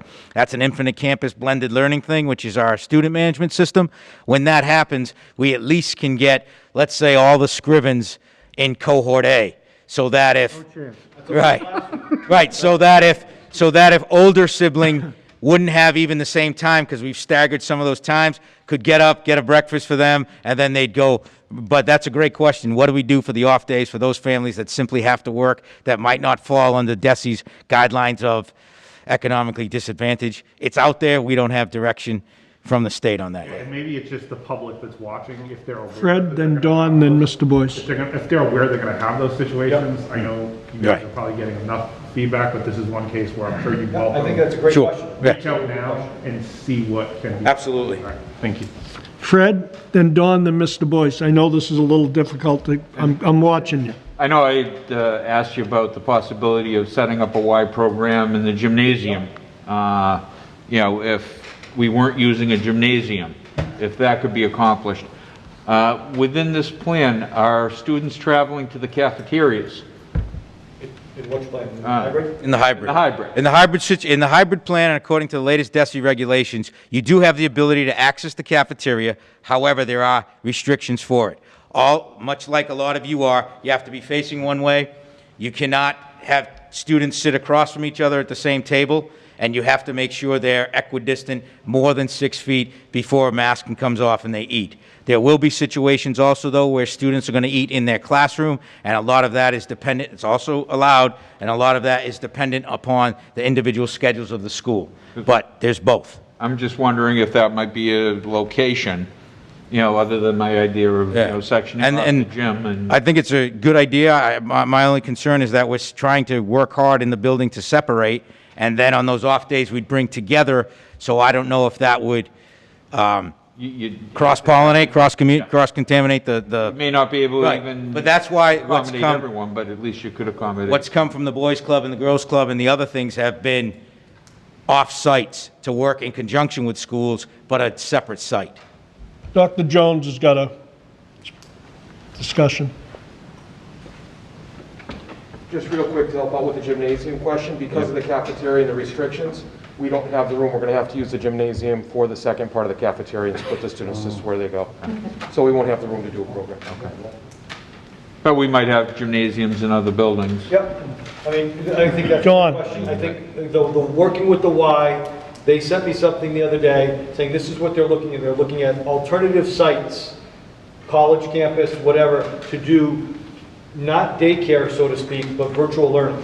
For those districts that go fully remote, parents have to work, they can maybe go there, and they gave me a list of what it looks like for a student on a hybrid, what it looks like in their tiers. So we'll be working, we're going to be meeting with them next week. The other piece around the Y is we have to figure out if we can actually have the Y here for our morning and afternoon. It's going to be a whole set of cleaning and making sure we do that. So that's next step after we establish what we're doing. Then that's our next step. And luckily, we do have a little bit of time. We're not opening on the 27th anymore. While we're talking about education, you also have the ability not only to use the cafeteria, but in a properly structured way, students can actually go to physical education.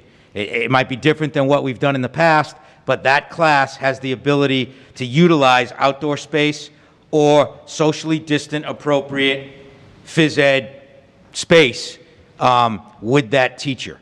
So that can happen. Other things like art or those nature would have to move into a classroom. But when we talk about the physical education aspect of it, you can take advantage of the outside, you can take advantage of gymnasiums, but again, students have to travel socially distant with masks on and all of those parameters before they engage in that. There will also be no changing of, sometimes at the higher grade you change for gym or you change for phys ed or wellness.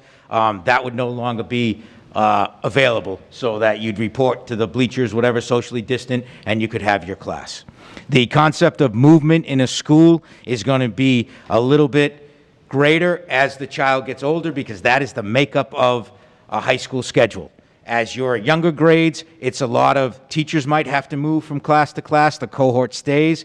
As you get into, except for something like phys ed or the movement to a cafeteria, which is unavoidable, there would be movement at the high school, and Dr. Jones is trying to work with staggered passing times and things of that nature, because sometimes you have a junior who's in a class with a sophomore, who's in a class with a senior, and you still want to be able to offer them the quality education that they deserve. Dawn. Thank you. Lauren, this question is for you. I want to reference this handout that's titled Students Prioritized for In-Person Learning in a Hybrid or Remote Model. So it mentions 4 full days in person and the half-day Wednesday, and these would include students with disabilities in substantially separate programs. as well as students with disabilities in the partially sub-separate programs. So if you can just sort of clarify, are we in touch with these families that they know that they will have these services available to them? These full days? Once we get through this. Once we vote on it. decide there, yes. But that's the Absolutely. intention. Correct. That whether the committee votes hybrid or remote, your plan for students that fit into this. And just to clarify, so yes, we do have some students who spend 75% or more of their day in a substantially separate classroom, so that one is really easier for us to manage because that's their day anyway. They're with the same teacher and they're in the same classroom. But we also have a group of students that have learning disabilities that require maybe half of their day in a sub-separate classroom and half the day with opportunity for inclusion. So we're still going to do that even though they're going to be here for all 4 days. They're still going to be assigned to one of the 2 cohorts so that we can still provide them opportunity for inclusion per their IEP, but with 1 cohort. And then on the other day when the other cohort's in, they'll be in the substantially separate setting. So one of the things we have to do in all of this is still consider the least restrictive environment. DESE requires us to look at a student's learning and to educate them with non-disabled peers as much as possible. So we are still looking to do that. And the other thing I want to mention is even though we've been talking about our most severely impacted students, I want to assure all parents who have students that have an IEP, maybe they only have inclusion services, or maybe they have consult services, or maybe they only come out for 30 minutes a day. We're not forgetting about them, we're just prioritizing the full-time in-person for our substantially separate programs, but all IEP services will be provided. The when, the how, the where might look a little different because if we're on a hybrid, it's going to look different, but every student's IEP and all services in a student's IEP will be provided. Some might be remote, some might be in person, some might be on the days that they're here, some might be on the days that they're home. But I just want all parents to know that they will have a contact with their liaison before school starts, and they will have a services plan that shows exactly how the IEP services will be delivered in whatever model we're going to be going with. And that's why the 10 days that we have as staff here in the building before the kids come are going to be really important for the special education department because we have a lot to accomplish in those 10 days. We need to make contact with every family and really walk them through the process of what services are going to look like, and every family will then get a copy of a services plan that will kind of, because the IEP is going to stay put. We're all waiting for that day where we're back and the IEP will be implemented as written, and in the meantime there'll be a services plan that while we're in this strange time, it will show how services will be delivered, whether hybrid or whether remote.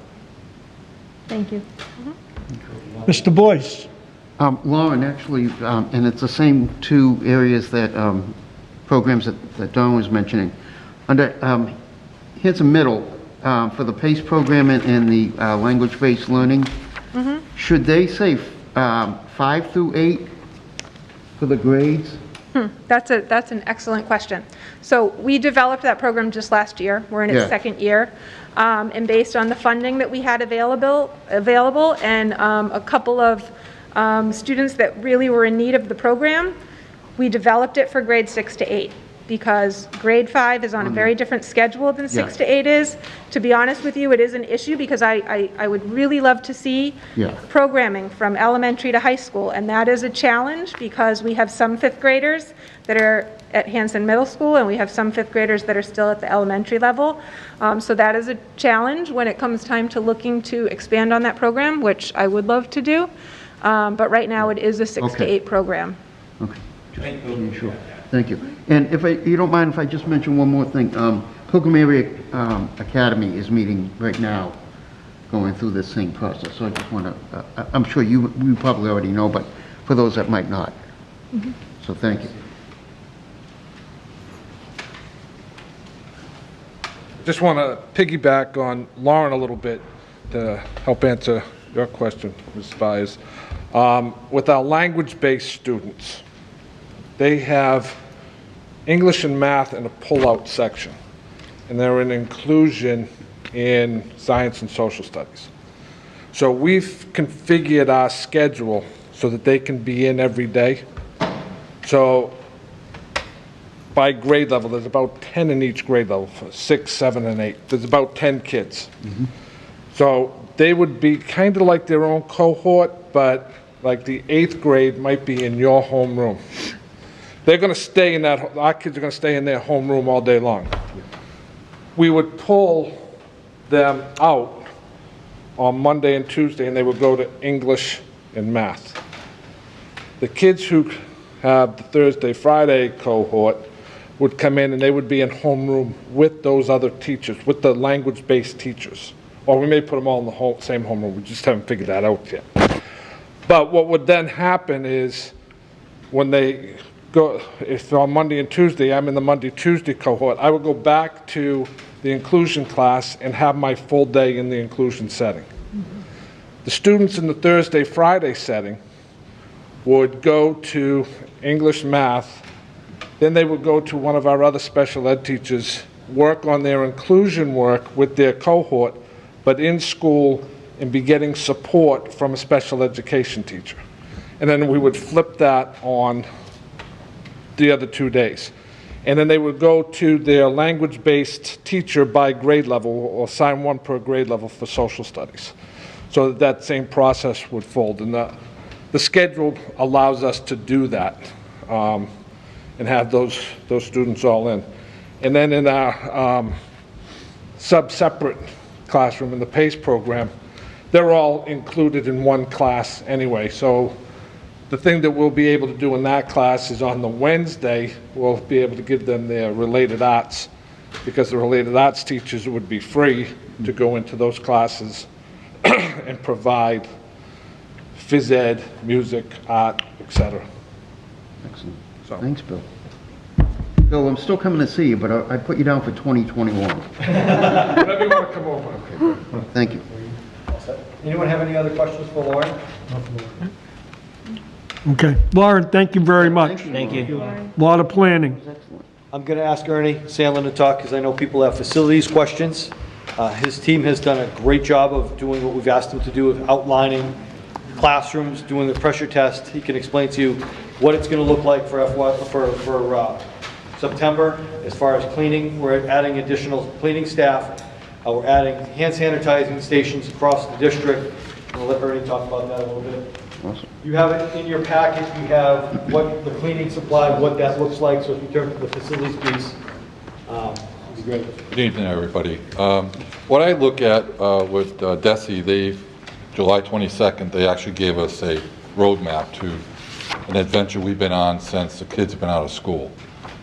July 22nd, what they've identified as critical health and safety in facilities, we were pretty much working on those early on. I'll give you a good example. For the town of Hanson, we have identified early on that windows need to be repaired at the Indian Head and Hanson Middle School. We put that in the capital budget last year, October of last year.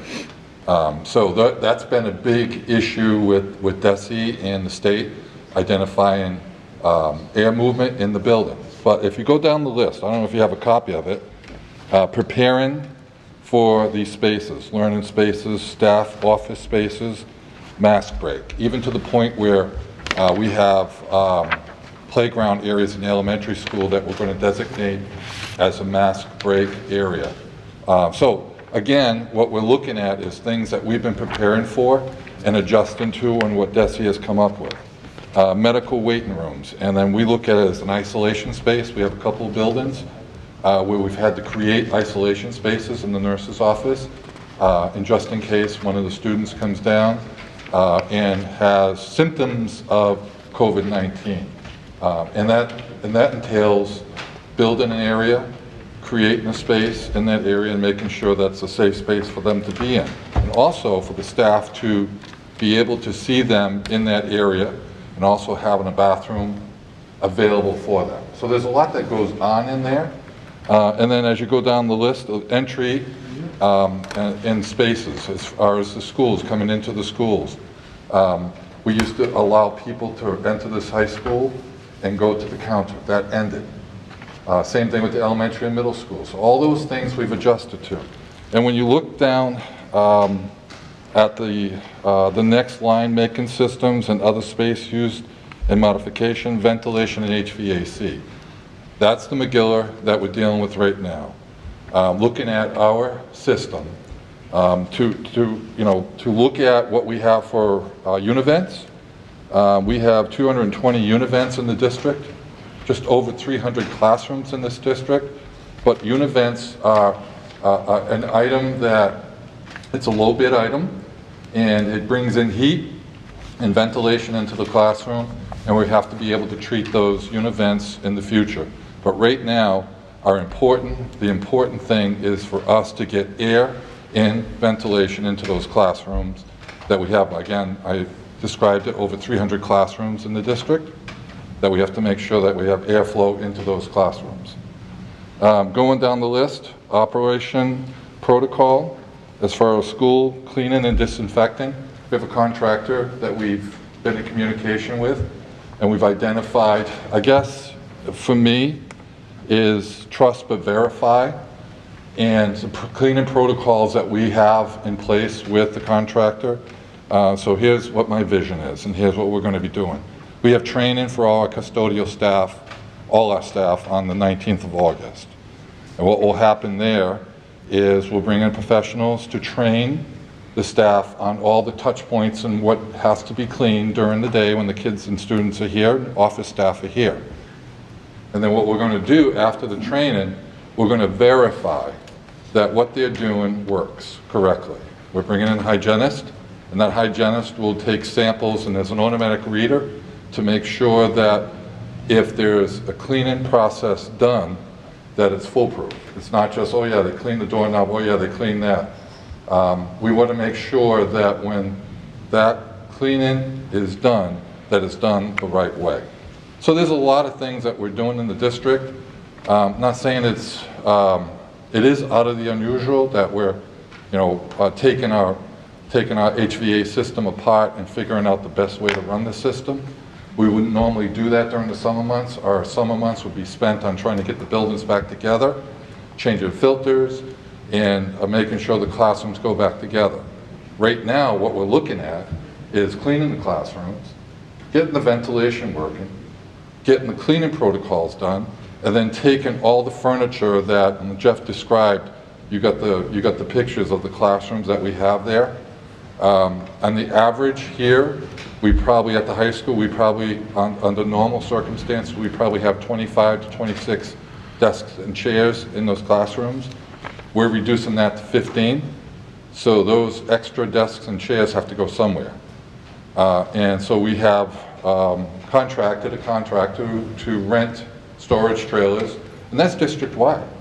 We have bookcases and file cabinets and all this furniture in one building that has to be stored. And then we multiply that times 5, and you're going to see a lot of, especially with the elementary schools, they've been pack rats. The teachers have been pack rats, and there's bookcases and file cabinets. Some of the file cabinets don't work properly, but all those things have to be taken out of the classroom and that open space, because the way it's designed, the way DESI came up with the configuration is if we come up with 6-foot space in between desks, we've got to get the teacher a 6-foot space. Everything else has to be open. And we had an analysis done district-wide this summer. I think Jeff and George used that digital readout to the state. The way we did it is we did it with a 3-foot spacing. And we've digitalized each classroom and how we could lay it out. And we kind of know what has to be stored and what can be used in the classroom. So it's been a huge task to get done, and we're still working on it. But our goal is, obviously, my goal is always to see the kids back in the classroom, because when they're back in the classroom, I've done something successful, and then you hand it over to the principals and the teachers to follow that on. Right now, we're in the process of making sure that they're able to get back into the classroom, and we're covering all those bases. And that's why I say when DESI finally gave us that blueprint to work with, identifying the important things to work on, We actually have been working on those earlier, and I think we're making good progress. So, if you have any questions? Fred?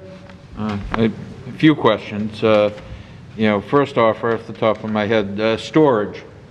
Have we looked into perhaps the McQuon, over in Whitman, the Armory, the Park Ave School, which has been shuttered for quite a while, but I don't know if that would be a viable storage space, or the old police station, to be able to utilize storage instead of having to rent trailers? Well, we haven't looked at the Armory, because we looked at the Armory before, and that's pretty much booked with a lot of town stuff. Okay, I didn't know if there's any room left in there. No, actually, we tried to put out mowers in there, and the chief was really good for about 3 or 4 years, and then it got to the point where during the winter, I would like to store the mowers in there. Yeah. He had no more space because of a bunch of town stuff. McQuon School, we're at the point now where we have very little in there. It's a town property, and I don't know what it would do, but that's. Oh, I mean, we would have to ask the town of Hanson. Yeah. You know, and, you know, maybe even if you're. But they're good questions, and we'll ask. You know, the old police station at Town Hall. I don't know what's in there, you know, but there might be room in there for Storage. quite a bit, you know, throw the desks in the town hall. in the old jail cells or whatever. Those are still there. Downstairs at Town Hall? Yeah. I think they're using that for something else, but. They could be. Is it full? Yeah, I think they are. I don't know. You know, I've been down there since you could slide in the back way through Town Hall. As soon as they moved in, they started filling that spot real quick. The air quality tests. Yeah. Are we having a separate company come in and identify that we have enough fresh air moving? I know we've had CO2 problems in the past. Yeah, and I think whenever they've identified CO2 as an issue, we address it. But have we tested now to make sure that we have? We know what the sufficient- baseline is, Fred. We know what the baseline is without the students in there. We know what the baseline is when the students are in there. We know what the baseline is when the students come in from recess. We have all that information. Right now, what we're trying to understand is 100% ventilation. Let me give you a good example. These windows behind you right here have never been opened because it's an air-conditioned building. We're going to see these windows opened. Yep. And we're going to see screens on the outside on those, because fresh air, when this library is being used, fresh air is going to have to come in here. When we look at the Hanson Middle School, we're under the same ramifications there. We have to open all those windows. And here's the thing that George and Jeff and I have been talking about. Hanson Middle, and every building's different. Hanson Middle, we have the Univent, and then the designer, the engineer 20 years ago came up with the idea that they would put the exhaust fan for the classrooms out in the corridor. So now the Univent comes on, and that air travels across the classroom. If the door's shut, probably sneaks under the door, goes beside the door. It's designed to go out into the corridor. So that's how they came up with the airflow. Conley and Duval, by the door, there's a vent in the door. Same idea. The Univent brings the air in, heated air or just regular circulation air, and it's designed to pull it up and bring it out the roof. So what we're looking at is doing smoke tests to figure out how fast is that air, because it's obviously invisible. You can't see when it's moving. How fast is that air moving out of the classroom? Where is that air coming from the Univent? Does it cross the desk? Where does it go when it comes across? And the only way we know that is by doing tests like that to figure that out. So the air quality is a huge issue. We've known that from day one, and we're working in the right direction to get what the issues are in our district, because you got to remember, even in this beautiful building we have here, it was a low bid contractor that bid it. So what they try to do is put the cheapest thing in here. It's up to the architect and the owner to make sure that the best quality goes in there. But it's basic stuff that goes into the public buildings. Now we have a building that is energy conservation, and we're going to reverse that. We have to reverse that now to make sure it is a place that oxygen runs in and out of this building, where it was never designed to do that. Is it safe to open if we don't know that we're bringing in enough fresh air? Absolutely. We're going to be in a position that we know, just like the smoke tests I identified, that we know that the basics that the state and DESI is talking, according to ASHRAE standards, is open the windows and use ventilation as a tool, and that's what we're going to do. And what we're trying to do, we're thinking beyond that. We're coming up with other ways to handle the air while it's in the buildings. And going to our cleaning protocols, are we fogging at all? We do. Okay, so. Electrostatic. Fogging is, and I know George mentioned this,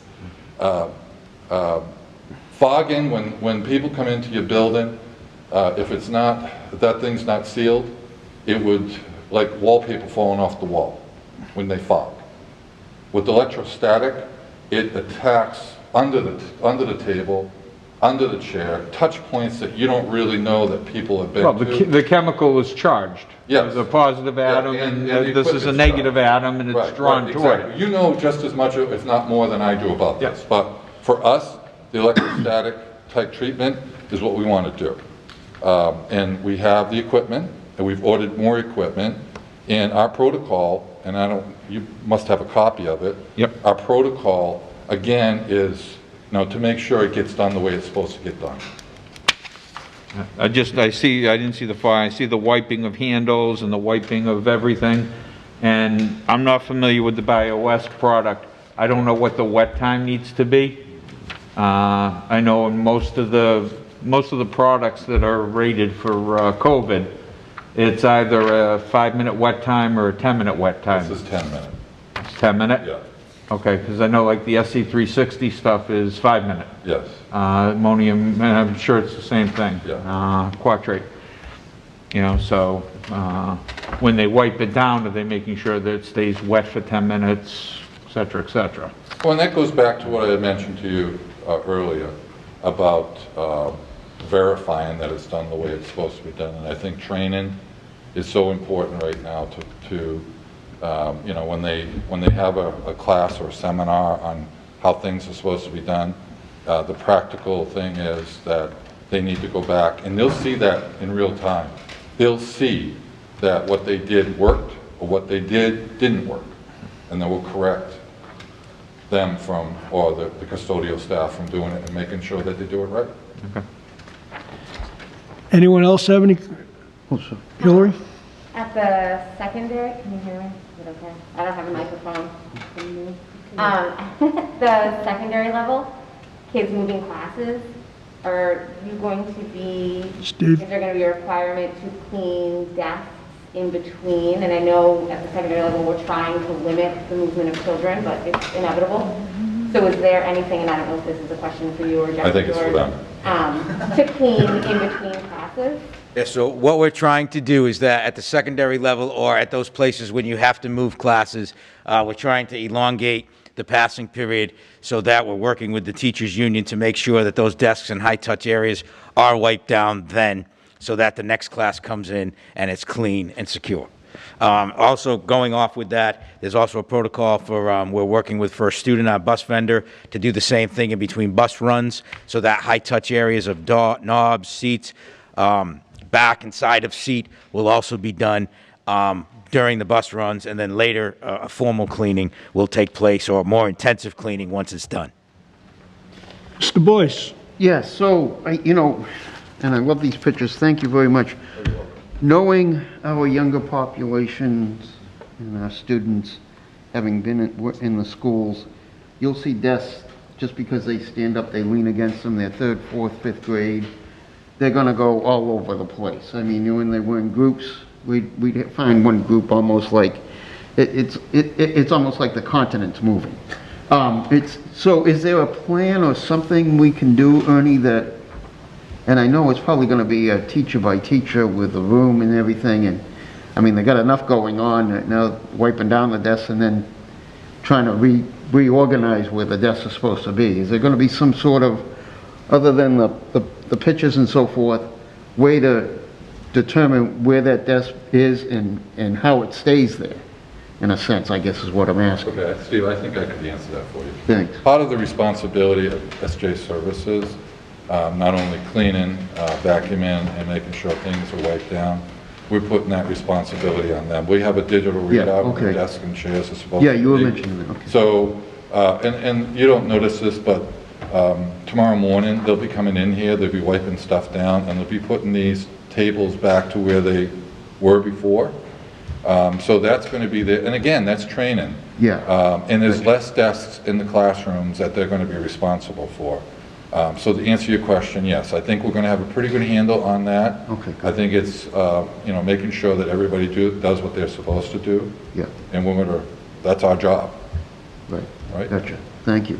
Appreciate it. Ms. Byers? Thank you for the thorough handout. Can you give me an idea of how many SJ Services cleaning people we currently have? Because the handout indicates that we will need to hire 5 additional, and I want to talk about costs associated with not only the time and the labor intensive of cleaning, but the additional staff. Yeah, it's a good question.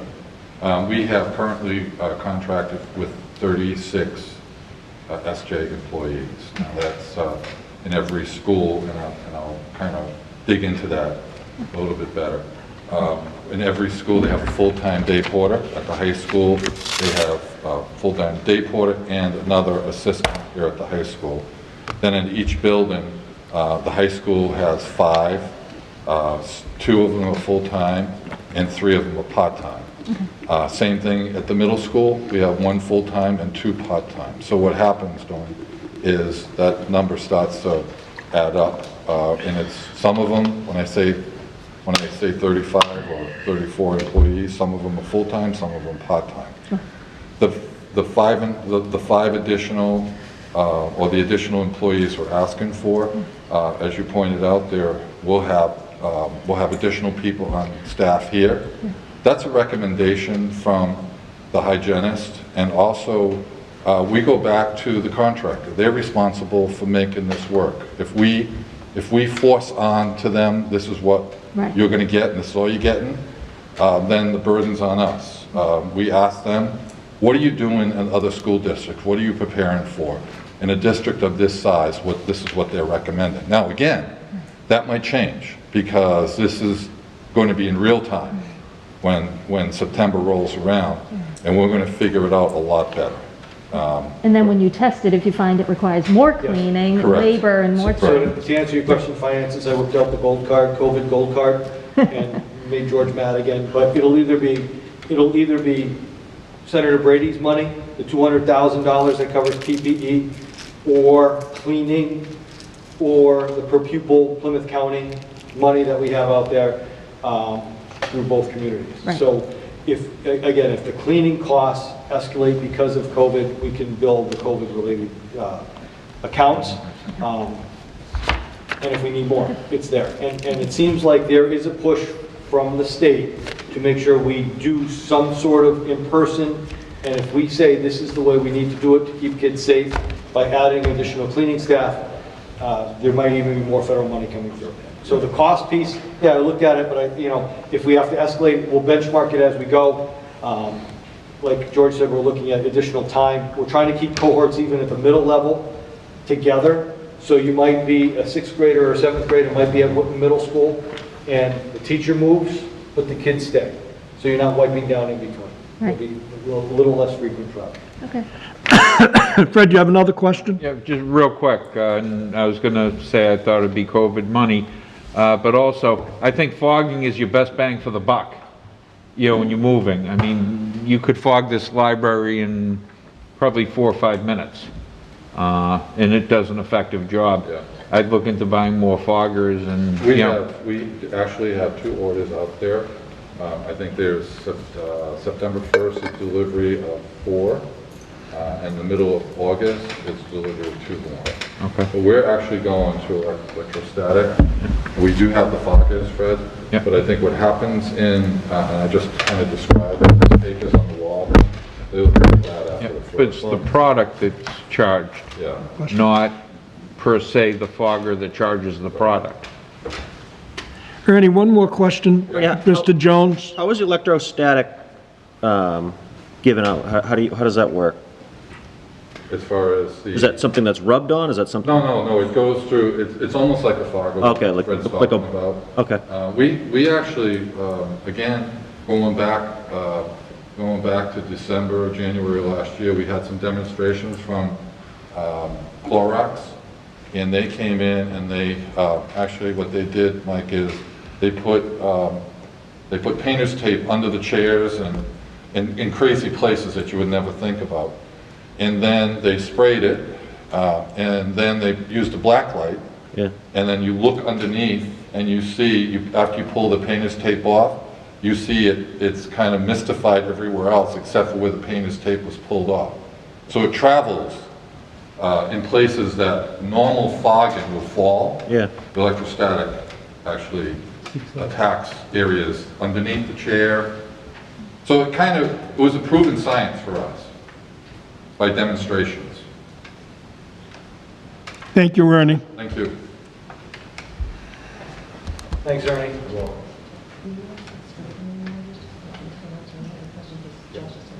Okay, so just if we'll have to bring you up here because people couldn't hear your question. So if you have a question, make sure you speak into your mic and then turn around. I know it's not ideal, but again, this is a change that we're adjusting to and adapting to.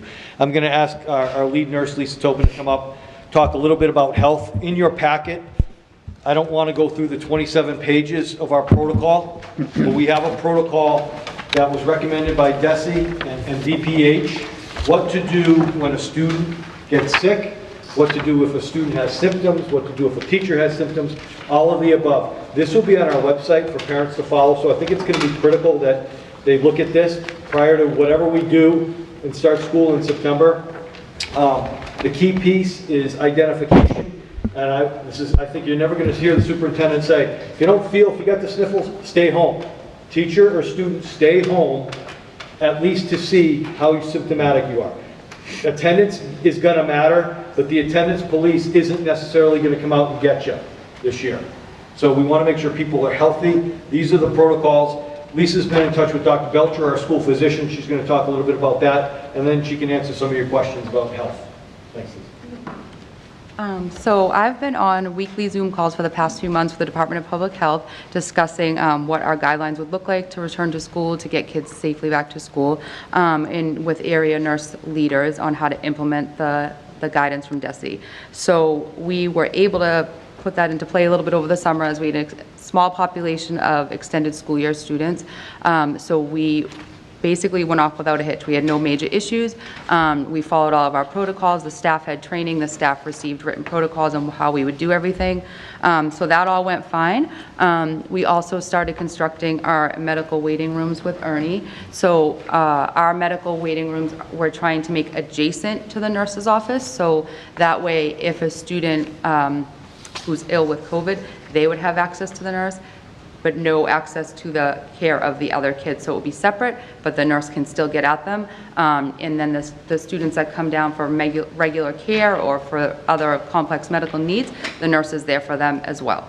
So that seems to, we've been able to construct it pretty well. I think it's going to work out in all clinics. Every medical waiting room will have windows that have to stay open and per Dr. Belcher to get as much fresh air in as possible, and all the students that have any suspected COVID symptoms will stay masked and 6 feet apart in the medical waiting rooms. So today we did a walkthrough with both boards of health. They came into the building, we talked about our policies, we walked through the health clinic for the high school. I showed them what will be the medical waiting room and the construction we've already done. They were pleased with all of that.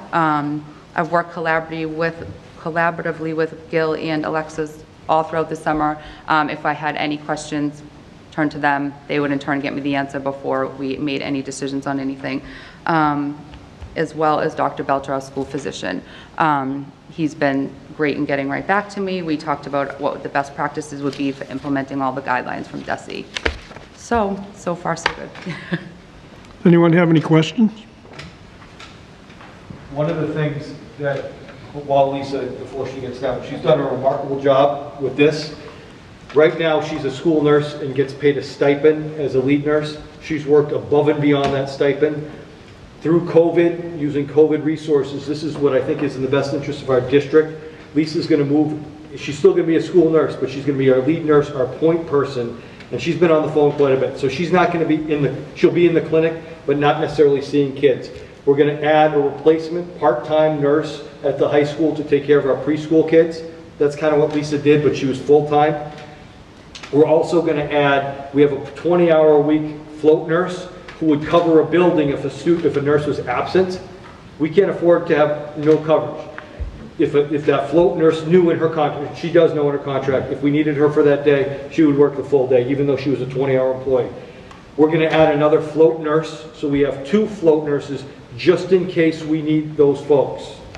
And we're going to add a CNA, a certified nurse's assistant, because we need a person in those, what's it called, that room? If we need supervision for the medical waiting room and the nurse is not available, we're going to try to provide a CNA to watch the room, because we have to have the medical waiting room supervised. So that CNA will be district-wide, so they might house here, but then go to Conley if we have a situation, or Duval if we have a situation, or go. So we have as much medical coverage as advised, and I think we're even going a little bit above to make sure that our students are covered and our nurses are covered.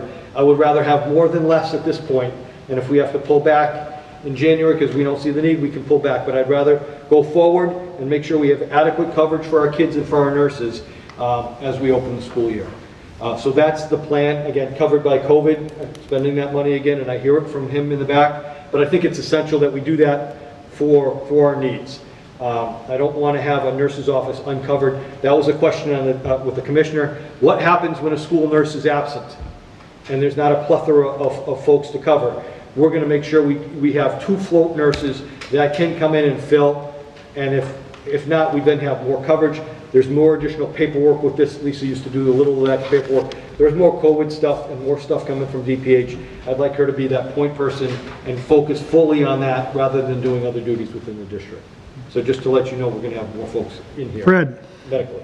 And getting back to, what is the protocol? God forbid the student comes down, COVID-related symptoms.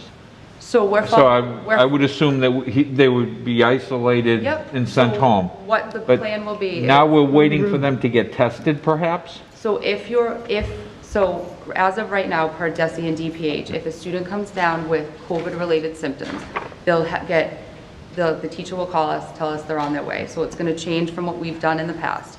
They'll tell us they're on their way. We're going to meet we'll have students outside 6 feet apart that need to see us.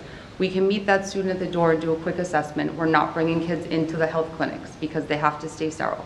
So we'll do a quick assessment, and then we'll decide if that student needs to go into the medical waiting room.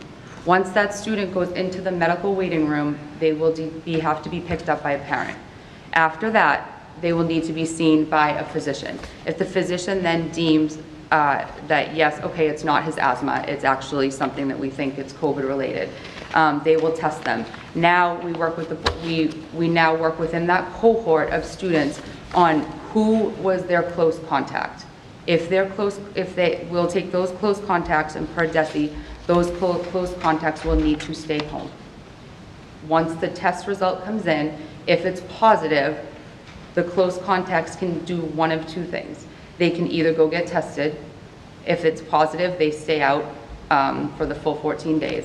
If it's negative, they can come back once there are no more symptoms for 24 hours. If they choose not to have a COVID test, they have to stay home for the 14 days in quarantine. So this is why we put Lisa in this position. She's that point of contact. If a kid comes down, she's going to go over to that building and start that process of contact tracing. If that, as best we can. And this is why, I know we had to make a call on graduation the other day. This is going to happen again, where we're going to have to notify a classroom potentially. Mom comes home from work, she's positive, she was with her son may be positive, whatever, in a classroom, we'll notify. So in that packet of protocols, it outlines everything from a kid getting on a bus, to a teacher having symptoms during the course of the day. Those are standard protocols that we will follow, and that thus the addition of Lisa into this piece, because as soon as that happens, she's going to disperse to that building and then notify us so we can then start our contacts. And I just can't leave that to the only nurse in the building. And then I'll work collaboratively with both boards of health on the contact tracing. Thank you very much, Lisa. Thank you. Thank you. You're welcome. I'm going to briefly go a little bit over transportation. and I don't think you have something in your packet, I just wanted to speak to it. George already did. Drivers are going to wear masks. We're going to make sure they have adequate masks, just in case, you know, a kid gets on the bus with a mask and then it falls off or whatever. The other piece here, again, spending COVID money, I really feel we need to put a monitor on every bus, especially at the elementary level. It might be something for our paraprofessionals to do before school and after school. I don't necessarily feel the need for a monitor on the high school bus. If you watch the high school buses come in, kids have their headphones in. They don't want to be seen, or they don't want to be heard. They're slumped in their seat. They're not really interacting. If you see an elementary bus, they are all over the place. There's thus the need for a monitor. We will be assigning seats, and I know that's going to be a challenge. I've seen the news reports of the bus drivers saying it's going to be difficult. This whole thing, folks, is difficult. It's going to be really challenging to put 24 students on a bus, and they're going to have to sit there. Thus the need for the monitor to say, Johnny, sit down, Mr. So-and-so, sit down, move around, and be able to do that. Also, if there is an issue, address that issue, and it's not going to be up to the bus driver. They're going to wipe down after each run. Again, if you have two people, a bus driver and a monitor getting it done, it's going to be done better and more efficiently than a bus driver trying to do it because she's late for her next run, or he's late for his next run.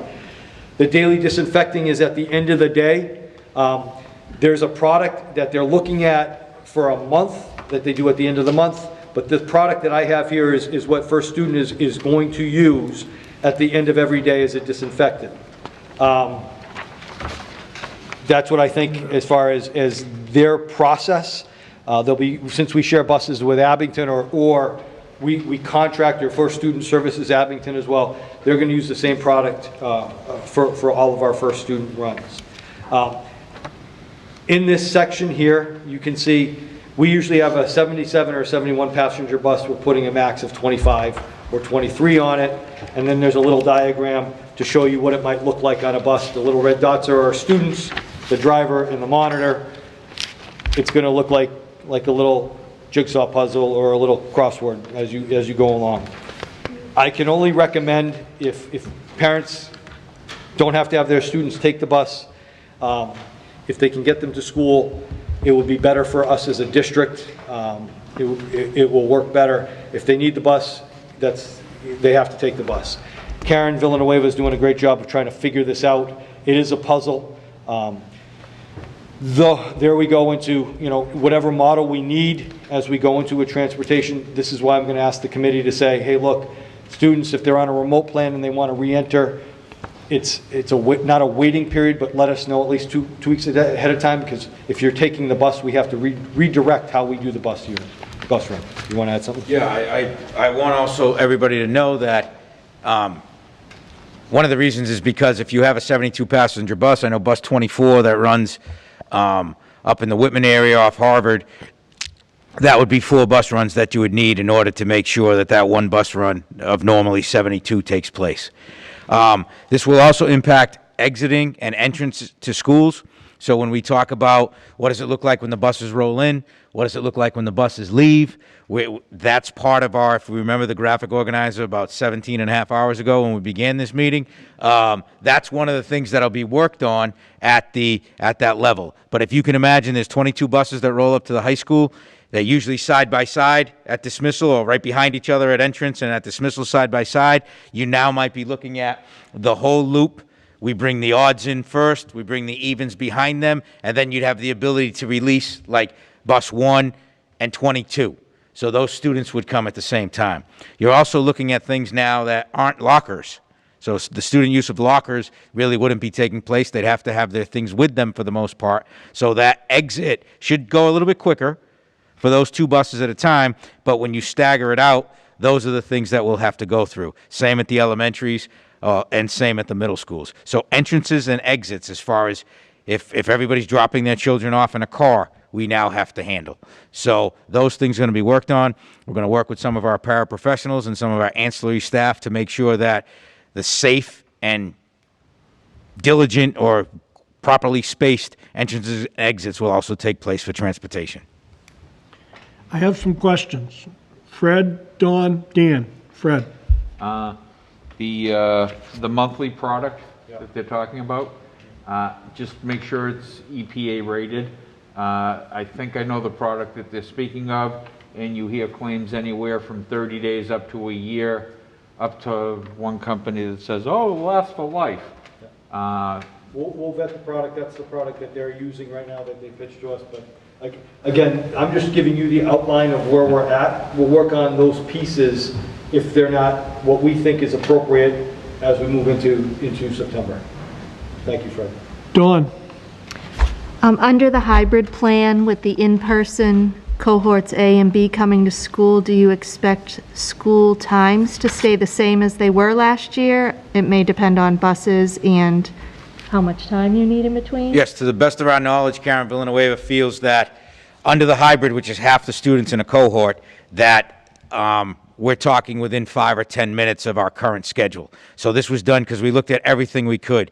We looked at 4 different options for hybrid, and this is the one that would stick as close as we can to our current matrix of when the buses roll to begin the day and end the day, still helping, still doing their kindergarten positions and the runs in the middle of the day. So we're talking 5-10-minute shifts as opposed to half-hour, 40-minute shifts. Okay, one more question, Sure. if I may. Maybe back to Ernie on ventilation. We're talking about windows being open. So is the expectation when students return at every school that every window will be open? And what does that transition to in the colder months, right? So, Jackets. If you don't have a locker, you can wear your coat. okay. I'm just kidding. Well, that's the battle we're going to be fighting. Yeah. Windows open, air handlers pulling in all outside air, 100% outside air.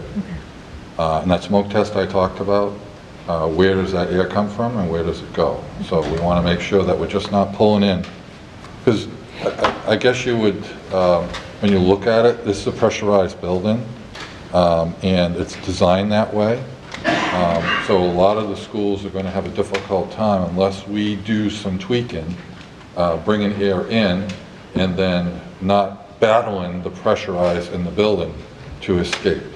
So as far as the winter time, we're going to be looking at, and I identify this as an important step. Running the system 2 hours before the students get here. That's the high school. So at 5 in the morning, this building will purge. I call it purging.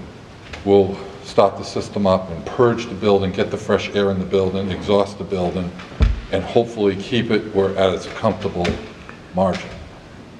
Going into September and October, and we all know Indian summer, humidity is going to be a killer for us because we're putting air conditioners in the elementary schools. We just put 62 splits in the Hanson Middle School last year and to treat the air. But now what we're doing is we're bringing in that humid air into the classroom.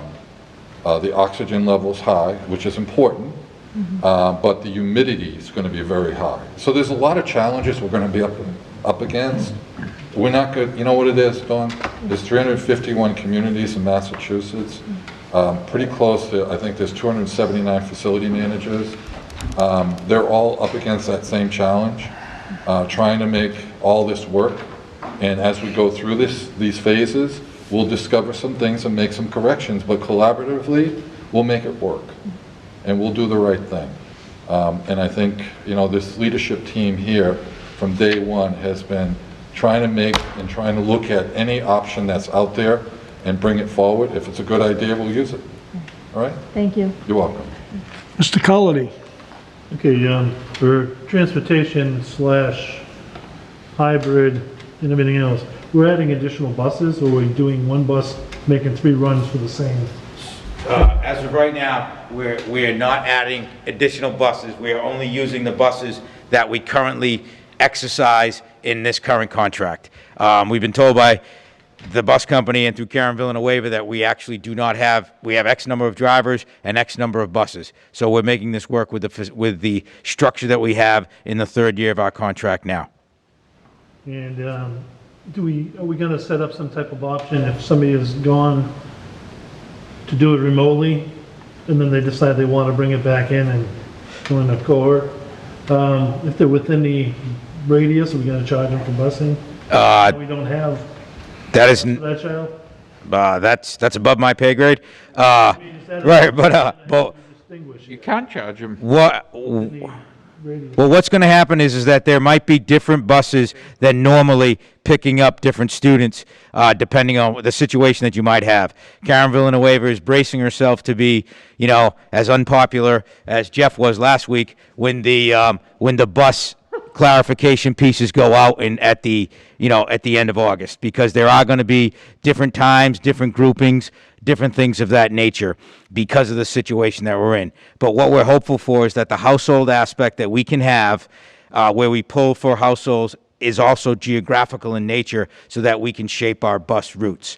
I will say that next week on Monday, by the end of the workday on Monday, there will be surveys that go out, and it's not necessarily a survey, it's almost like a info piece that goes out to the homes. That's basically going to say name, your name, student's name, where you go to school, and are you going to return in in the situation that we have, are you going to return in a remote? If not, and are you going to be taking the bus? Well, that is not legally binding. That is the matrix by which we will move forward. Conversely, while we're talking surveys or info sheets that are going to go out, one will also go out to the staff that basically says, are you returning? And we'll make our decisions based on who we have, why, and how's, relating to all their rights and privileges that they have in their contract from there. Fred, it might not be a bad idea, and I know you guys have thought of everything just sitting here listening to it, to print something up that we can send home to parents saying, these are best practices to teach your child to try to stay safe during COVID. Absolutely. These are best practices that you might think of to stay safe during COVID. Mm-hmm. These are best practices that the school district is doing. Mm-hmm. Help us help you to stay safe. Absolutely. Because a lot of parents and a lot of kids, I mean, let's face it, they're going to get in and be doing this on the windows of the bus. And, if you can try to avoid some of that, the cleaning and the spreading of any of this, just something simple. I mean, for little kids, it might be almost like a cartoon thing of stay safe by doing this. And as the kids get older, obviously, you've got to handle it in a different way. We have we have signage going out to schools, we have signage going up in the halls, how to properly wear a mask, what you should be doing. But that's a great example. And we are also going to have bus monitors. We might be utilizing some of our paraprofessionals, but who are going to be helpful as the child gets on, where you sit, and how to make that matrix go. I do want to add one last thing that DESE is allowed, is that the restriction on buses can be raised only in the situation of siblings. So if Jeff and I were brothers, we have to sit in the same bench, but that, you can be raised for that. Fred, you had a question? Yeah, if we're reaching out to the parents, is it possible to put together a resource sheet? Find out, like, for instance, if Xfinity is still offering free internet access, whatever else we can think of, after your meeting with the Y, et cetera, and be able to include that so they have some ideas and resources that they can tap into? Absolutely. Once we get a decision here, then we can start working to get information out. Okay, so this is what we're going to do. These are best practices. This is what we need you to do. This is where we go, on and on and on. I think that's a great little pivot over to technology when you just mentioned Xfinity. So George is going to talk. Any more questions on transportation? You talk about tech, about just how many?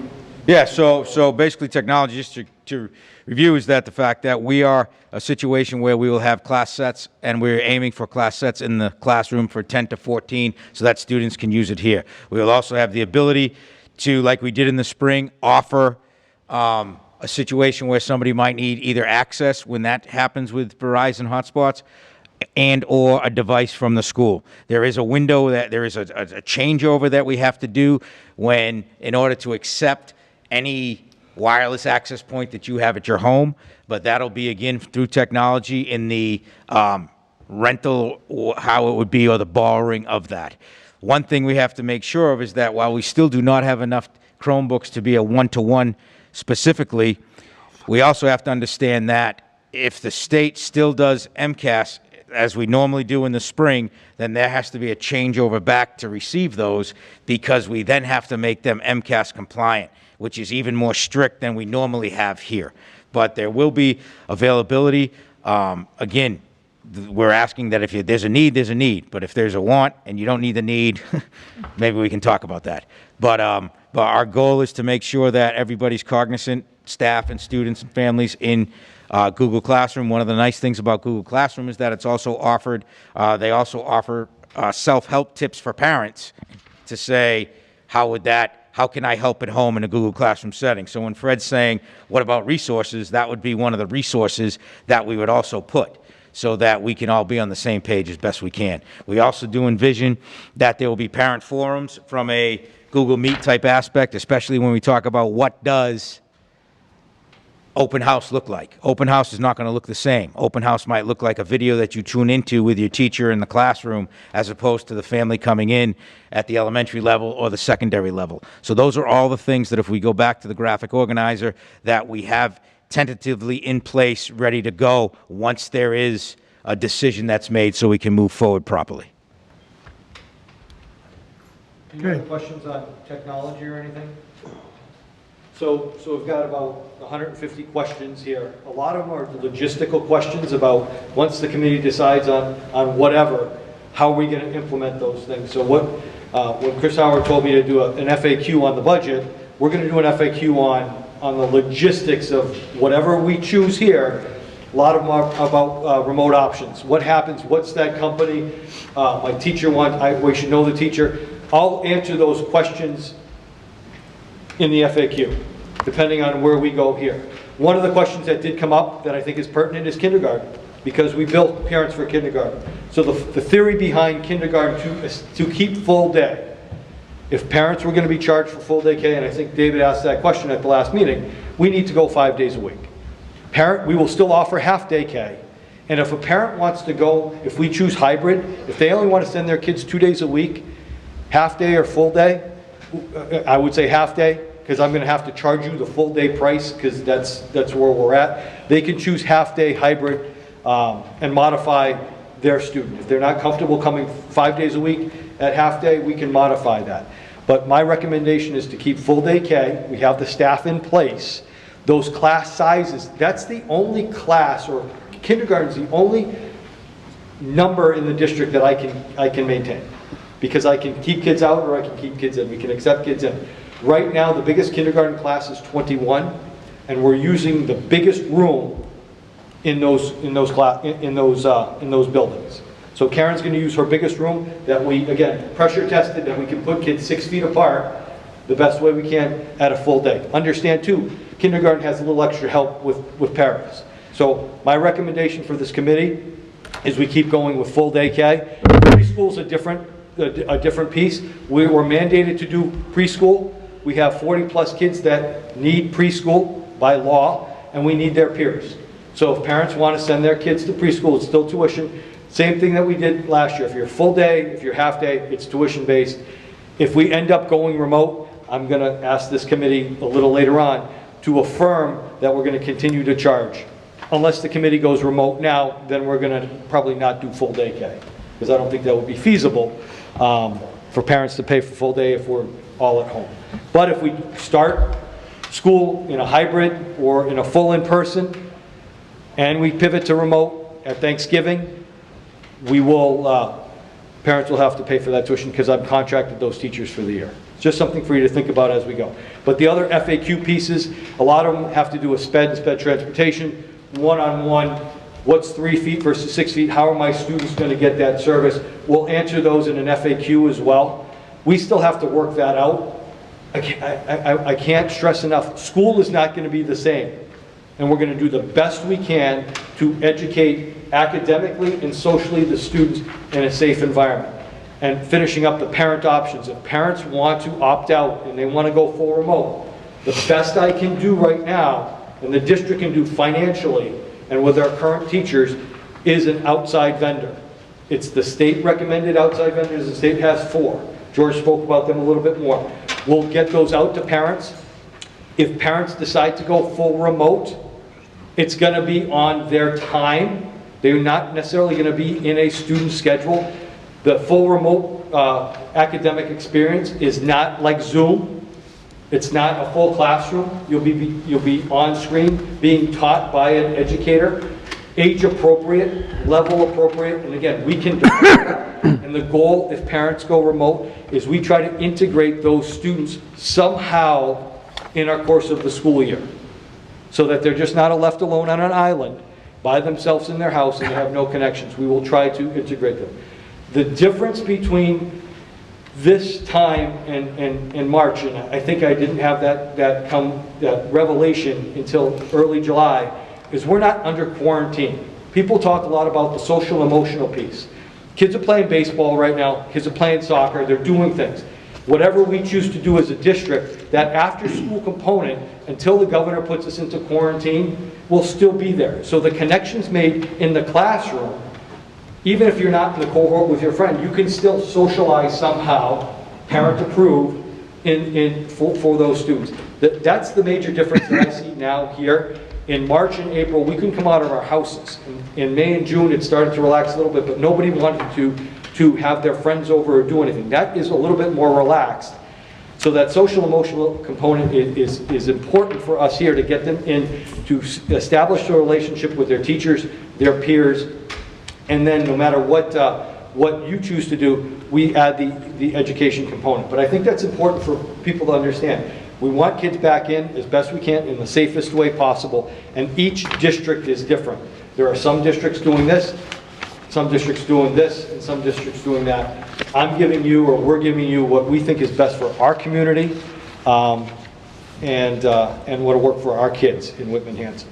So I'll develop this FAQ. I want to make sure the parents' questions get answered, but a lot of them were referring to my, I, me, and that's not bad. I think they're valid questions, but we'll be here until midnight if I go through the laundry list. And I think we've covered a lot, but I also don't want to miss somebody. So we'll develop the FAQ on that. Some are pertinent to Lauren, and I want her to be able to answer those questions in detail. So we'll do an FAQ. It'll be out early next week, depending on what the school committee decides tonight. So I'm open to questions. George is open to questions as we go through. I think we covered the pieces that we thought were important here, gave you some options, and now we'll hear more questions, or you can move to we have some votes that we have to take, obviously, but we'll take questions. Mr. Cullity. I just want to go over the hybrid again real quick this time. I'm going to the second grade. Yep. How's my day going to be on cohort A? Okay. You know, I just want to make sure we just run through each one of these levels. Absolutely. Sure, so at the elementary level, second grade for this, what's going to take place? You're in cohort A. You'd physically go to school on Monday and Tuesday. On Monday and Tuesday, the goal is that you would work with your teacher and your small cohort of cohort A in person. You would then also have, on Wednesday, you would meet with either both cohorts if the teacher decides, or your individual cohort, and that's where we're doing the continuation of our morning meeting and responsive classroom and really building that community of learners. You then have the ability then, on a structured set schedule, to then do small group academic work with the teacher at that time, noting that it'll take place in the morning hours based on if you were in school a traditional half day. When it comes to cohort A, on the days they are not in this case, second grade on Thursday and Friday, the goal is that they would have a Whitman-Hanson Regional School District elementary teacher who is working remotely to provide social studies and science. Could be two separate elementary teachers, but we would provide science remotely, we would provide social studies remotely. What this does, it gives ownership for the individual educator of their group. So they would have their group, and they would be teaching those subjects to them. It would allow for grade level standards in social studies. It would allow for multi-grade level standards in science, which is what the DESE, which is what the Massachusetts frameworks represent. When it comes to cohort B, it's the same thing, just in reverse. If you're at the middle school level, your day with your physical structure would look the same, except when you receive, so if you're in A, you go live, half-day group on Wednesday, virtual Wednesday, but on Thursday and Friday, you would actually see, over the course of those 2 days, your 4 teachers. You would see your 4 teachers within the matrix of the time period between after lunch and the end of the school day. And you would have the ability to ask questions, do your complete your work, because you'd also be having assignments in Google Classroom, but it would be with your teacher of record. At high school, we go to the 2 options. The 2 options for that those off days or the virtual days when you're at home would be either live stream, so you know you get up and I have a class and I live stream, I log on, I get that class, it's all live, we're doing it. The second would be a seminar or an extension of a portion of the class with the students in school. So again, it's your teacher of record. You would then also have your assignments in Google Classroom, which you could then ask questions of on the Wednesday and or those 2 off days. Okay? Chris? 2 quick questions. So I like to piggyback on what Dan said. So if the parent chooses opt-out full remote, what does that look like? So the opt-out full remote would be more of, if we're using the case of Ingenuity, let's say, the outside vendor, then that would be a course that's designed by a Whitman-Hanson Regional School District teacher overseen. So, for example, if you're at the high school, we know that, let's say you have to take, and I mean, obviously I'm told that the high school people are brilliant, so if I make a mistake, I'm sorry, but you would have to take your English, your science, you'd have to take 6 subjects, 4 majors, and let's say 2 electives. Within the course offerings from Ingenuity, you would be placed in the appropriate class that you would need.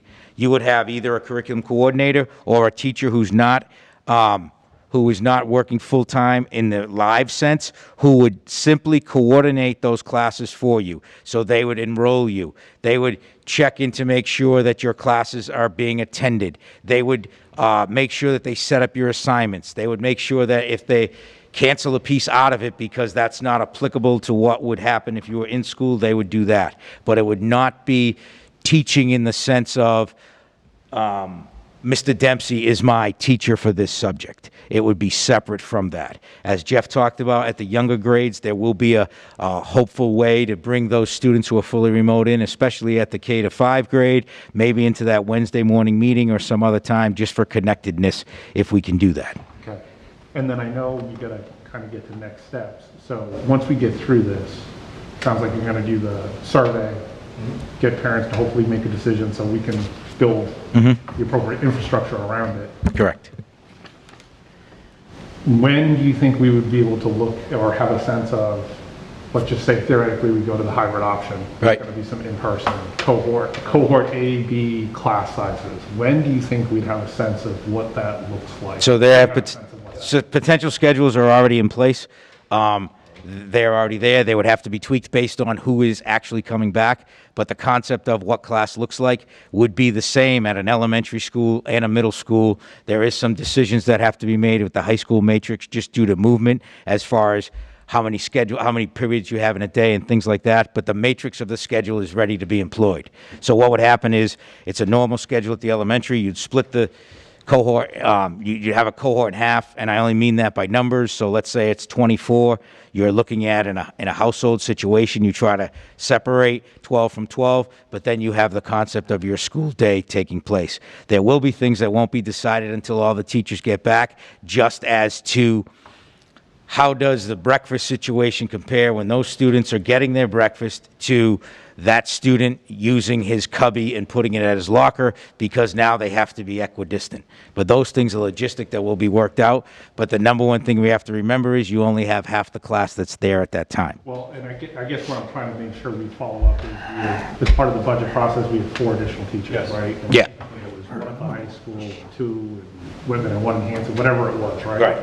So I think we definitely owe some transparency on that. However, what I just heard was you have no idea if X% of the population says we're going to go full remote, you're going to have to do some shuffling because that really doesn't matter. The survey's going to go out Monday. We're expecting teacher input, who's coming back as a teacher by Thursday, and parents by Sunday night at 5. Okay. So by the following Monday, so Monday I think is the 10th, by the 17th, we will have an idea. And that's why the critical piece is when this goes out, this isn't like Survey Monkey and just, hey, I feel like doing this. We really need this information, and then we will follow up. Again, a parent can, this is what I'm going to look for in policy a little bit later from the school committee to say, look, if you chose remote, you can't re-enter.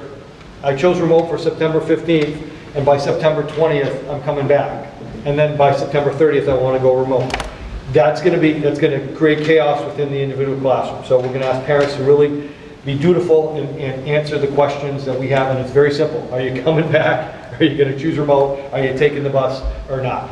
It's not going to be a huge in-depth questionnaire. Same thing with teachers. Do you plan on coming back? If you don't plan on coming back, you need to schedule an appointment with us to see what options you might take under the alphabet soup FMLA, and what options we might have for you if you decide or your health prohibits you from being in school.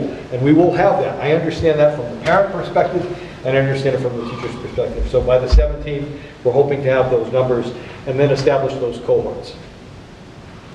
This might help with some of the questions as we move. Kev, I've got about 5 questions in front of you. Keep in mind, ladies and gentlemen, who are here or who are listening, everything that Jeff and George has presented and every question that you've asked, the governor, 3 days from now, can say, the gloves are off, ladies and gentlemen, here's what you're doing. So I just want everyone to be aware that if this spikes or this changes, as February and March happened this year and people said it wasn't going to change, we thought we were going to be out of school for 2 weeks. We can decide everything we want, but it's truly up to what happens with what's going on with COVID-19 as to changes the governor can make overnight. So these are not etched in stone. This is going to happen no matter what happens. We can say we're doing this, and all of a sudden they say you're going remote. I mean, all of this could change. And I've got Dawn, Fred, Dan, Mike, and Kevin. Take Go ahead, me Dawn. out of the rotation. Fred's out. Fred? No, go ahead. No, go ahead, Dawn. I said, take me out of the rotation. Oh, out, okay. Thank you for your patience, by the way. Thank you for the detail and the planning in this academic plan of hybrid. It is very thorough, and I like how it's outlined. My main concern in regards to COVID-19 is really taking more of a conservative and cautious approach with the hybrid plan itself, really almost slowing down the pace. So what I'm thinking is when we talk about 50% of the population on a hybrid plan, that's half of 3,800 students, right? So we're looking at 1,800 kids actually coming back in the building. So 500 high school students worries me to a bit. I'm wondering if our priority right now in your hybrid plan was pre-K and kindergarten to come back full-time. Is it possible, as I mentioned in a previous meeting, can there be a hybrid of the hybrid? So can we take the approach like Massachusetts did and phase in our own hybrid plan? So a phase in, maybe we take 2 weeks and have the high needs students, preschool, kindergarten, maybe even first graders come in 2 weeks to 3 weeks, assess and evolve, and then bring back a next set of students. I almost worry seeing 500 high schoolers come in this building with pre-K as well, even though they are separated. They're very much contained, the preschool. So some type of rolling. I think of this as a marathon from September to June, not necessarily we've got to do all this in September. So do we look at where we are over the next 8 weeks and take it 2 to 3 weeks at a time and so forth? So this is where... Sure. Again, we can pivot on anything. I have concerns about the connections. If we decide that we're going to do and this is a concern, I know other districts are talking the same thing as a slower roll-in. I am concerned that if we have a spike by October and we never get in, we're not getting in. Okay. That's a concern I have with the roll-in. I know different districts have talked about that. Speaking to a teacher, that teacher, he said he wants to see his kids to establish something. The one thing about the 500 in here, being the formal principal in here, as soon as the seniors leave, this building opens up. It's amazing how just the lack of one class keeps it wide open. And Chris is going to have a structure in place to keep them apart. I believe it'll be safe in this building. It's so enormous. If we were cramming it into a small old building, but this building has enough space to, if we're just doing 550 kids, it's going to seem like there's no one here. Okay. So to answer that, but that's an option for you folks. If you want us to investigate that, if that's what you choose, you can move things around here. I'm just saying what I'm thinking out loud. I hear you on that. I am concerned about that phase-in approach, because that also will affect parent schedules, because I'm also looking at the parent aspect of this, saying we want our kids in school right away. I get that too. That's why you guys are in a very challenged position. So are we. So we're trying to, and I think preface it, nobody's going to be happy today. Some people will be thrilled. Some people will be really upset. Some people will just say, oh, great, that's what they decided. This was not a comfortable meeting to come to, knowing that we are going to make some people uncomfortable and have to make some decisions. And that's not a place that we would ever want to be, especially with the start of school in September. So I hear what you're saying, and I understand that careful approach. That's something to dialogue, and you guys can dialogue amongst. But it's something that people have talked about as a phase-in approach. My concern of the phase-in is if we don't see those kids, and for some reason by October or November, we're still phasing in, we might be remote for the full year. So I think that's just a concern. So again, you guys can talk that out. Yeah. Yeah, I just want to touch base one last time on, I go to, at the high school level, I'm going to have, usually you had 5 classes. Dan, mask, please. 5 kids classes, 5 classes during the day on the cohorts A and B. But when you go virtual on that Thursday, Friday, are they actually in a classroom, or are they just expected to be doing work somewhere? If they stream it, if we have the ability to stream it, they would be still in that classroom. If it's the ability where it is not, it would be still the work from those classes on a Google platform, and then they would have check-ins on a set schedule, not necessarily just a half hour here. If you're available, you can do it. It would be attendance, and it would be on a structured setting with their teacher of record. Right. I think one of the things too, if we could go hybrid and thinking outside the box, and it took us a while to figure this out, a high school class isn't going to be 27 kids anymore. It's going to be 15. So the instructional contact time is going to be much better than when the teacher's trying to do 27 in a classroom. The elementary piece, and just looking at simple numbers, you're looking at a class of 11 or 12, at most maybe. So when I'm teaching my ELA and math, the ability to do that over a 4-hour real academic time, we should be able to do some really good things if we do this well. I mean, it's an opportunity, as George said before, to recreate the impossible and make it better. And we thought about that. So again, logistically, once we have a plan in place, then we can start the train going and say, okay, here's this piece. The other challenge, and I'll throw out, we didn't have a budget till last week, so we were kind of doing 2 different things. We were going and saying, okay, what happens if we don't have any staff, and what happens if we do? So the ability of our leadership team to now move forward with a plan to really rock and roll is good. Plus, if we use those 10 days, and we don't start school until September 15th, we have some solid time as a leadership team, as a teaching group, to really hone our craft as we go into the school year. I think it's also important that we think about those 10 days in a sense with a hybrid. For this reason, definitely we have to get what works as far as a teaching standpoint. We have to make sure that our teachers, who are the ones who are going to execute this, who are going to be the ones in front of students, have a say in their school-based COVID plan teams to say what is best. What does the bathroom look like in a 3rd grade? What does the bathroom situation look like in a 10th grade? And I think that those 10 days provided, and then I do believe from an engagement standpoint that maybe starting full it might be the best way, but that's your decision. I think that allows our professionals who are carrying it out to say, this is what we feel, this is what we think, and then we provide the overall tenets of the structure. So I do believe those 10 days are going to be valuable, and I do believe it'll allow our teaching force, in conjunction with the people at their school, to say, we can do this in this situation because it's half or less than half in some cases if people stay remote. Mike? Yes, thank you.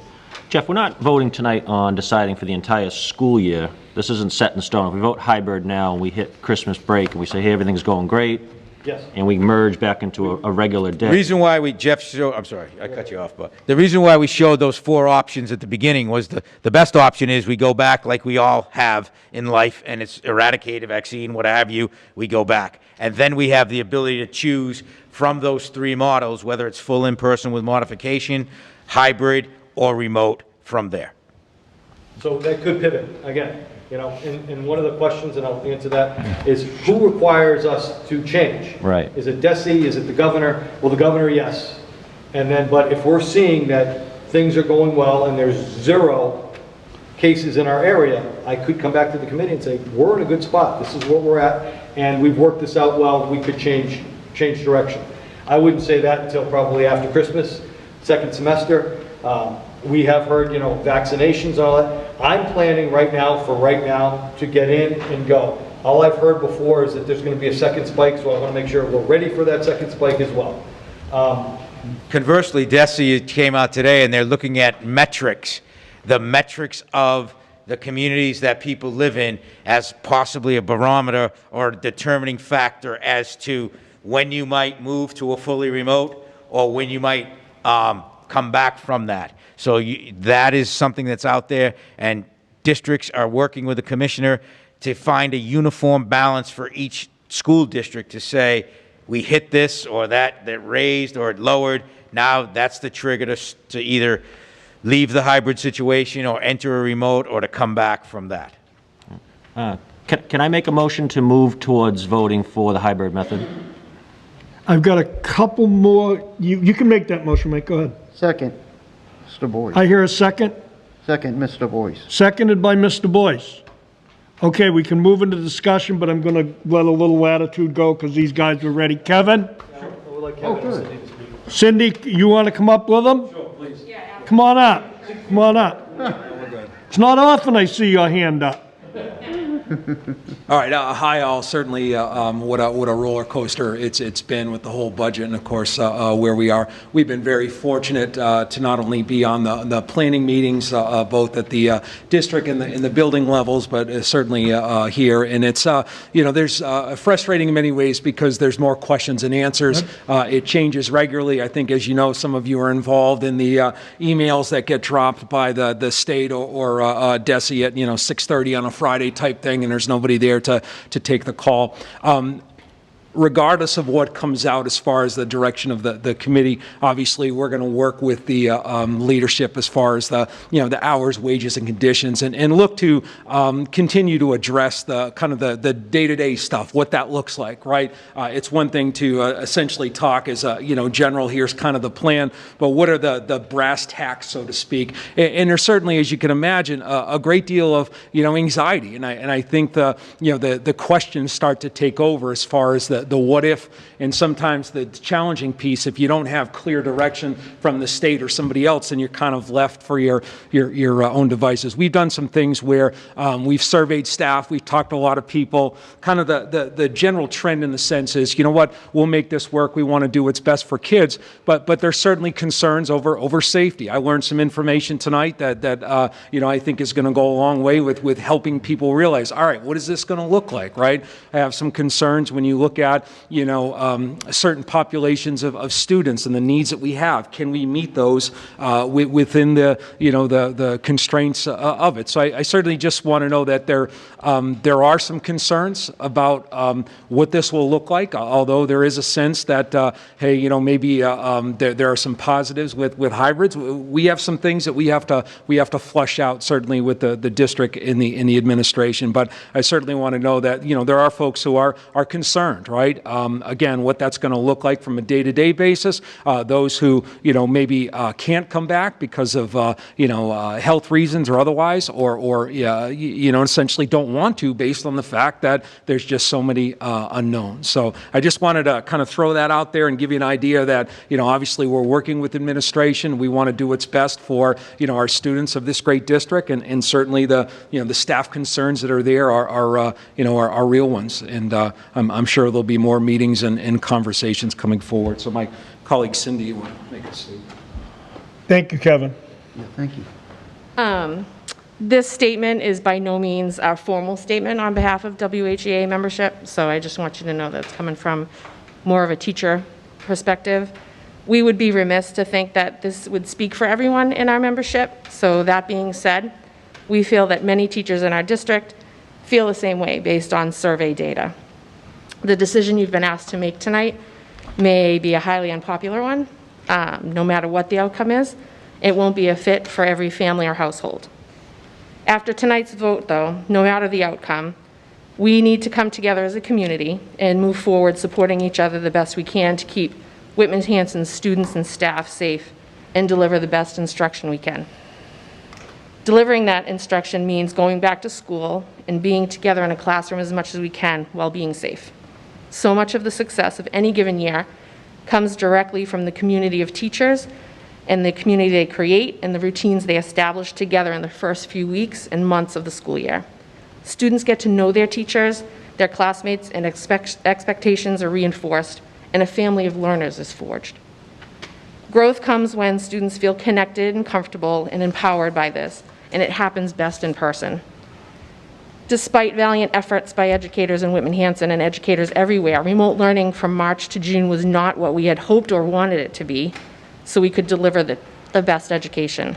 We understand that we did the best job we could with what we were given in an extremely short amount of time. We haven't been trained in online instruction. It's new and different, and the 10 days we will be given at the beginning of the year will be a fraction of what we need, but we're grateful for it and we will embrace it. And this time we know it will be better, stronger, and more effective. We can safely get back into our schools for some face-to-face time, in-person relationship building and instruction, even if it's for only a few weeks or a few days or a few months, and even if we only have student desks in the room. We believe we'll be able to deliver a better learning experience for our students. Students might not be able to see our mouths or the way our eyes crinkle when we smile at them, but they'll hear the love in our voices and will feel our positive energy. On a final note, we ask the community be patient and supportive no matter what the vote is tonight. Teaching is an unbelievably beautiful and complicated and emotional dance under normal circumstances. Mastering the steps and delivering a perfect performance takes time, and it involves trials, reflection, and modifications. We have never learned this new dance, and you will be asking us to do it in 10 days, but please know that the teachers of Whitman-Hanson love the students and will do the very best we can. And just like our students thrive on encouragement, patience, and grace, so do we as teachers, and we will learn the new dance better with your support. Thank you. Thank you. Thank you. Fred, you have another question? In our You good? deliberations, just wanted to address, in speaking with family members, they stressed how important it is to make connection with their students. And this goes from Texas to Florida to other parts of Massachusetts, people that are teachers in my family, and how important it is that first day right off the bat to make that connection. And if we were to do anything on a slower rollout, let's do full hybrid first and then maybe reassess a month or two later. But get the kids and get that connection made. All right, I have a motion and a second on the floor. If there aren't any further questions, I'm going to move to the vote. The motion was to accept the hybrid as Jeff and George rolled out this evening. Do I have any other questions before I move to the vote? All those in favor? Unanimous. Thank you. Thank you, folks. I think now that gives our leadership team and our teachers an opportunity to have an idea of where we're going. And that train will start. That way there too, again, I will get to the parents' questions. I'm not trying to dodge those questions. They're good, pertinent questions, but there are a lot of logistical pieces now that, since you've given me the plan moving forward, we can look at the learning management system, we can talk about different things and talk about options. Bob, did you want to take a quick stretch break? I see Mike getting up, or are we good? Face mask break? Yeah, face mask break. That'd be great. I just wanted to say thank you for that presentation. I mean, the amount of care and energy and effort that obviously went into that is pretty impressive.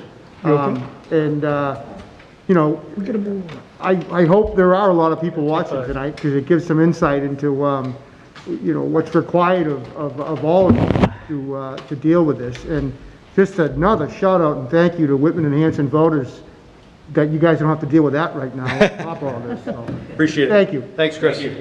Okay, Nick, thank you, everyone. You guys go home. Thank you, good night. Are we doing a quick Next motion I'm looking for would be to change the first day of school to September 15th. So moved. Second. Discussion? Mr. Howard? Quick question, so what does that do to the end date? The end date? Nothing, it's 22nd. it's 170 days. Yeah. Just wanted to June make sure. 22nd, and the goal hopefully is that if there is a snow day, it becomes a remote day. Yep. That's what we're looking for. Perfect, thank you. Okay, any further discussion? This is on moving the start date to September 15th. All those in favor? Unanimous. Take it like a 5-minute. Pre-K tuition discussion, you heard from both the superintendent and the assistant superintendent about what their thoughts would be. Jeff, can you give us an idea of the dollar amount before we move to I look for a motion? I'm not looking for a dollar amount. I don't know who's registered and who's not. All it is establishing that the committee, that we will continue to charge full-day K tuition if parents choose to enroll their kid in full-day K. Now that we're on the hybrid model, since you chose not to do the remote model, their students will come to school 5 days per week, and we will charge them. If we pivot to remote at some point, we will continue to charge them because their teachers will be delivering kindergarten instruction just better than they did last year. Okay, I'd entertain, go ahead, John. They will still go to school in a remote unless the governor calls correct. for quarantine where they can. Then we will be making changes if that happens, correct? Yes. Okay. So the motion would be to keep pre-K, K tuition the same as it is, keep it intact unless there is a change through the governor, and then we will be talking. But right now, it's just keep it intact, leave the governor out. I'm just looking for a first and a second, Fred, and we'll go into discussion.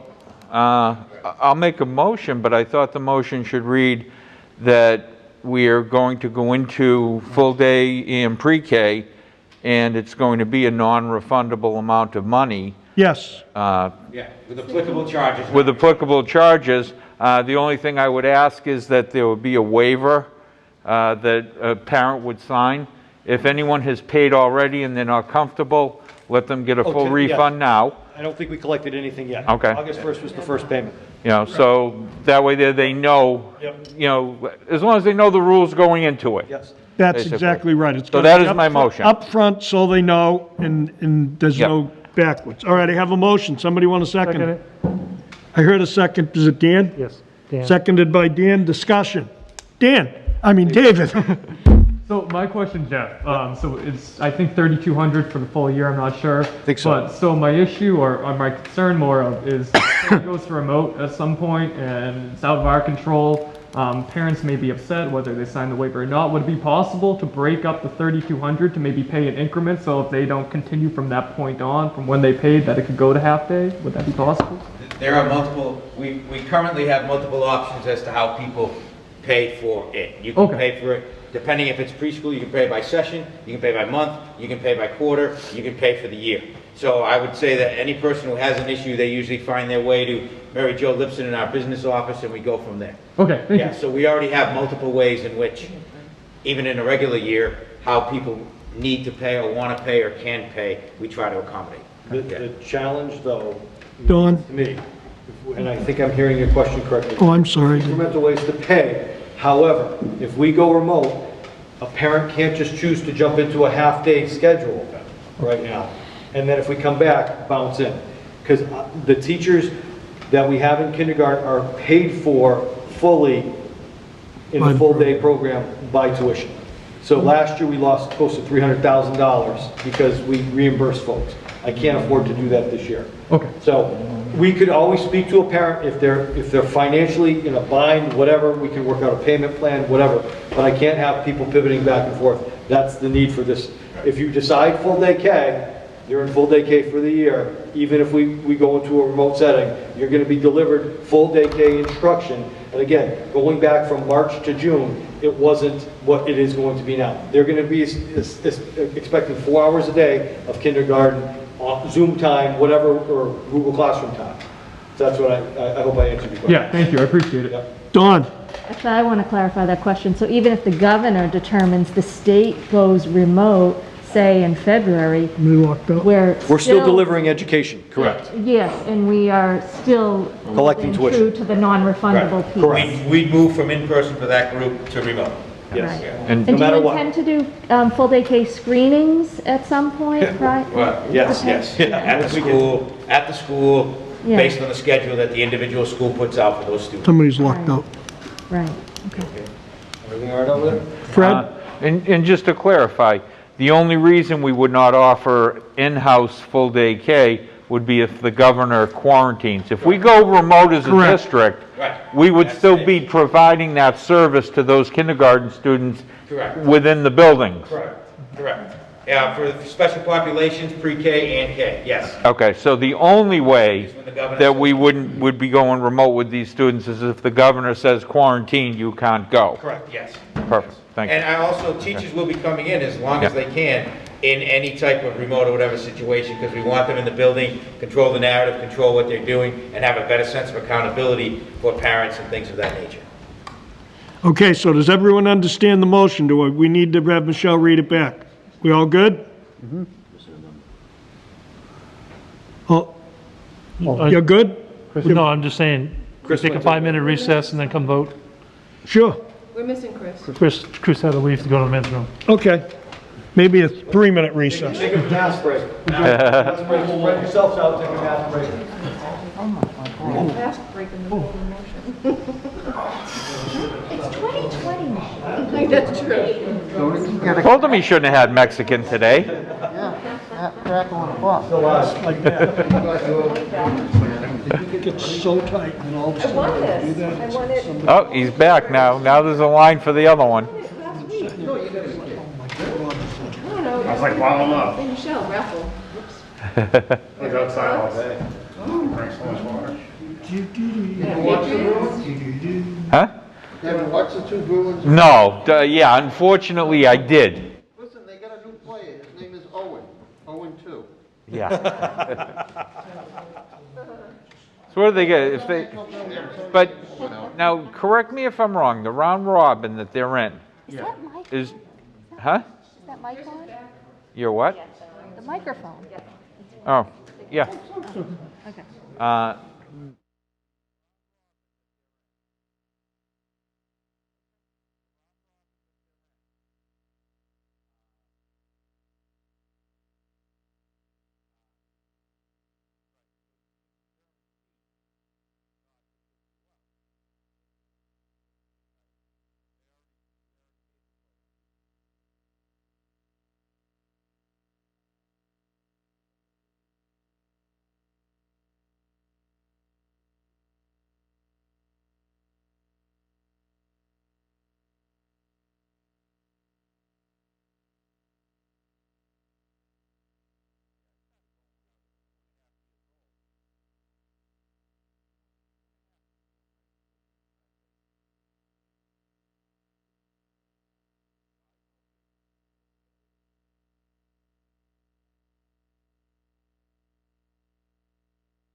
with his mask on. I knew what you were saying after about the third time you going. Yeah, hang on. Hang on there. Okay. So everyone understands we are voting on pre-KK tuition. The discussion is over. Does anyone have any further questions before I move to the vote? Seeing none, all of those in favor? Unanimous, thank you. Student and staff mask wearing, Jeff, you want to? So just quickly, depending on where policies go below, I'm going to make a recommendation to the school committee that we have mask wearing. Teachers wear masks all the time, but students, instead of DESI guidelines, grades 3 to 12, I'm making a recommendation as K to 2 as well. So K to 12 for mask wearing. I'm looking at different things from the CDC where our doctors are recommending the best barrier for this virus is masks.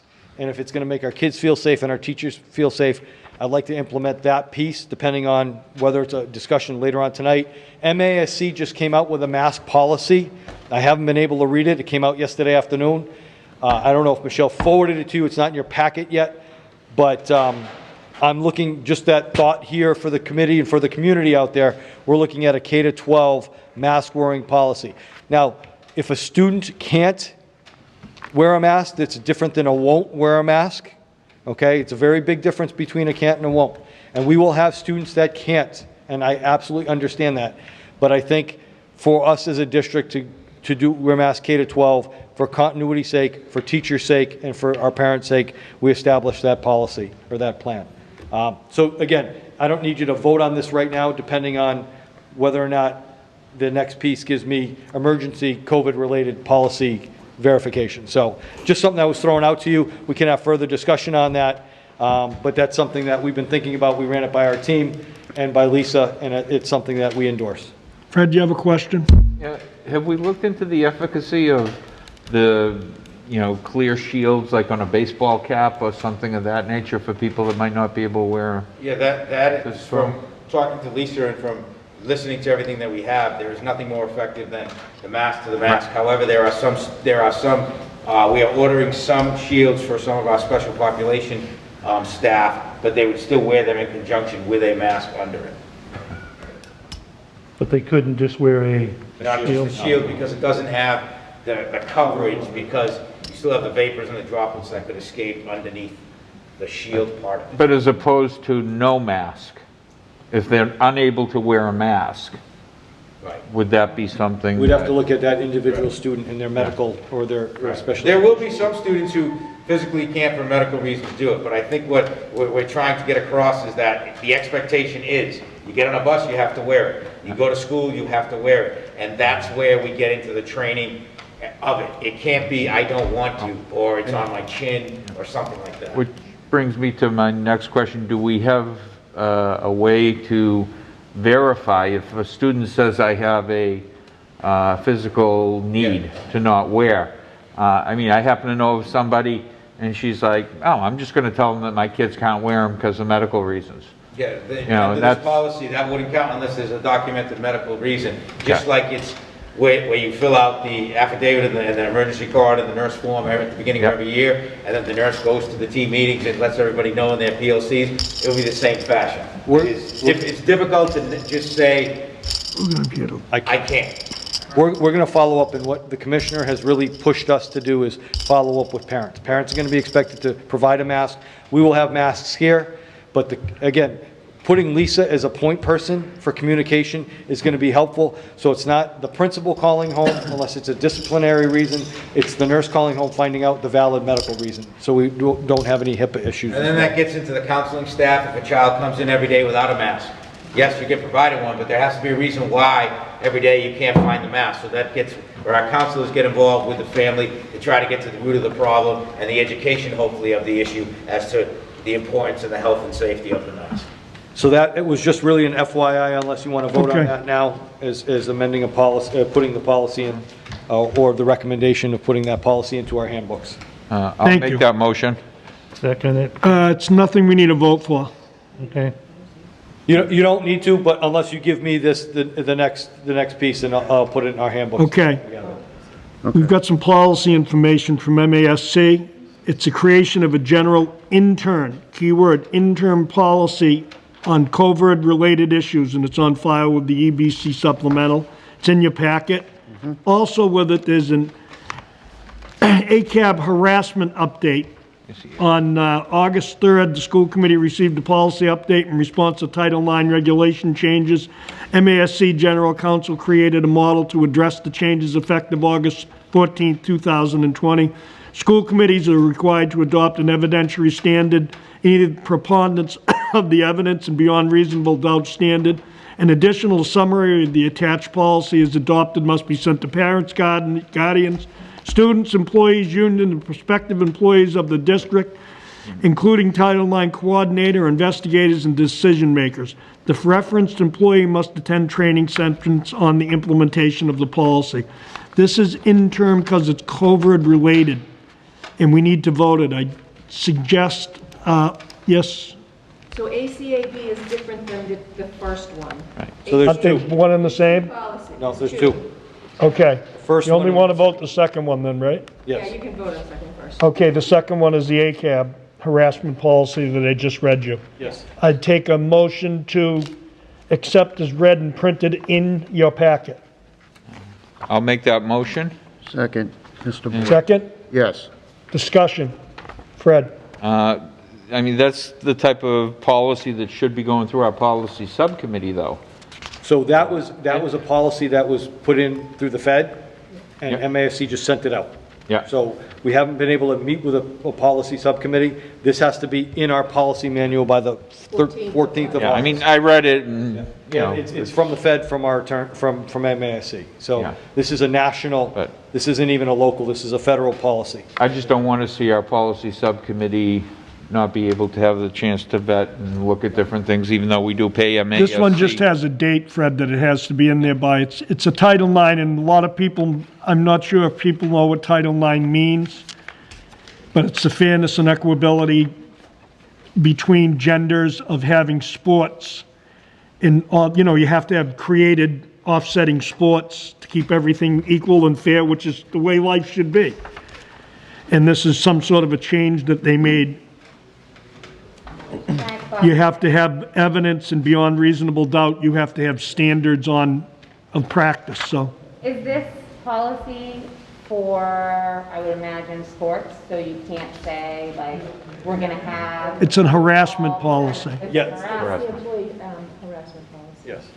Okay, all right. So then It's part of that. Okay. No, we are, that piece already there, so this is, So that, could be a when I concern. hear Title IX, that's what I hear, like, yes, you can have football, but no girls. But this soccer. also goes to harassment and all Okay. those other pieces. So this is, again, something the Fed put in. It was supposed to actually go in earlier. They pushed it out a little bit more. MASC came out with their draft for us. We got it.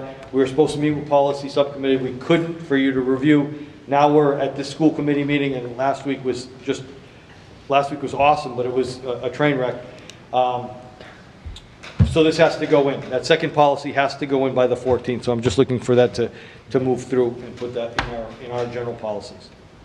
Does everybody understand what we're voting? It's the harassment policy, it's the small second piece that I read to you. I have a motion and a second. Is there any further discussion? Seeing none, all those in favor? Unanimous.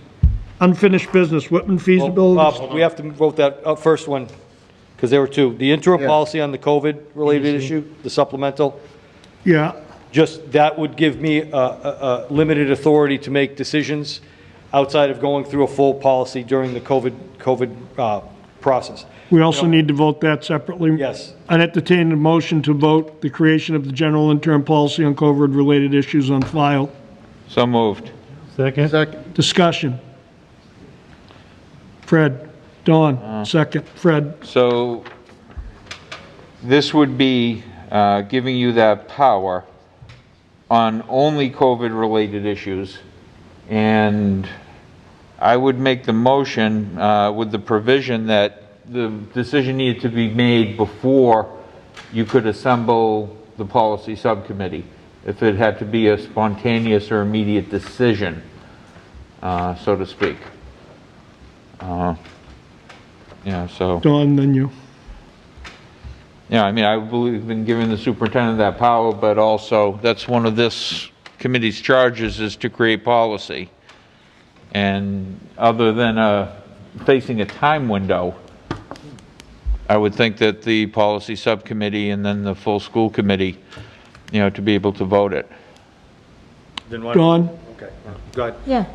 No, I was just going to ask if we foresee any situations, in addition to the mask that you just referred to, kindergarten to 12, what type of, COVID-related policies might, are you So if I have familiar with? to, Or, I mean, right. this is new. This came from MASC. This isn't generated from MASS. This came from MASC. But I look at it this way. If we have to look at grading days, if we have to look at graduation pieces, if we have to look at the mask policy or amend different things, it gives me the authority to do that. It's not something I'm looking for. This is something that MASC kicked out to you guys to say, hey, look, if you can't assemble or do a subcommittee and then a policy, so if this happens on a Monday and we're not supposed to meet for another 3 weeks, when we have to do something, it gives me that authority. I think that would be appropriate. Okay. Chris? So I think so to Fred's point, this is much beyond policy, right? So for example, if we're talking about attendance or we're talking about job descriptions, those are things that wouldn't come to the policy subcommittee, they'd come to the full school committee, right? But I do think we still are in a interesting, difficult time. So I guess what I would feel comfortable with, and whatever you guys feel comfortable with, would be giving the superintendent the authority, but any decision that he would make under this emergency provision would come back to school committee to be ratified. Absolutely. That way there's no confusion over this is what he did. He had to change these 5 job descriptions, because I'm just envisioning some situations where what we talked about tonight, you might have teachers that have to help clean. Right. Yep. I don't necessarily want to wait for a school committee meeting for you to make a decision like that. So I guess I would just say maybe subject to a subsequent ratification by the school committee. And if we get to the point where we don't like the decisions you're making, then we can always rescind the vote. So that's what I would suggest. Hillary? Yeah, I just think that so many things are going to happen so quickly. I'm on the other side of it as a teacher myself, so like we have no idea what anything's going to be. So I think giving Jeff the authority to make a policy change, and I'm thinking of it from a handbook change at the high school, like making masks part of the dress code or something like that, where, but I think to your point, a bigger decision, definitely coming back and having it ratified, but things are going to happen so fast that we can't wait to make a decision about it. Well, I think it kind of spells it out to Fred's, this is an interim. And it says the school committee will approve the final plan submitted to DESE, which will outline its strategy for turning students to school, and will, in collaboration with the superintendent, make such modifications to the back-to-school plan and district policy, and will authorize the superintendent to suspend, revise, or create protocols to facilitate the safe return to school. The policy subcommittee is never going to meet in time, and that's why it's an intern thing that kind of supersedes what I would think a policy subcommittee is doing until they meet on a final policy when DESE comes up with rules and regulations. Is that how everyone sees it? I would just want, I very fully support this and bringing it right back to the committee. My concern is, reading this and like, yeah, you're right, something might happen on Monday and we're not meeting we met on Wednesday and it's another month, and then I'm calling an emergency meeting because I have to change something. But everything will be vetted by you, and part of, George just came in and said, a good idea would be every school committee will have a COVID-19 update, on any changes that we have. And I think you guys know that if I do something anyway, you're going to get an email or 2 that night. So you have an idea of what's going on if we have to make something that I would consider policy-wise pretty drastic. I mean, that's not something I'm going to hold under my hat. So, Dawn, and then I'm going to move back to Fred's motion is. Go ahead, Dawn. Thanks, Jeff. In thinking this through, I can just envision maybe even at the high school, like just changing the bell schedule or allowing more mask break time or something like that. So now that I'm thinking it through. Yep. Simple That's like that. exactly it. Okay. I mean, it's So, modifications Fred, during the course of the day. What was your motion? Well, my motion was to grant the superintendent this authority on an interim basis as stated, with the proviso, when he has to make a decision that can't wait. So he has that authority to immediately act.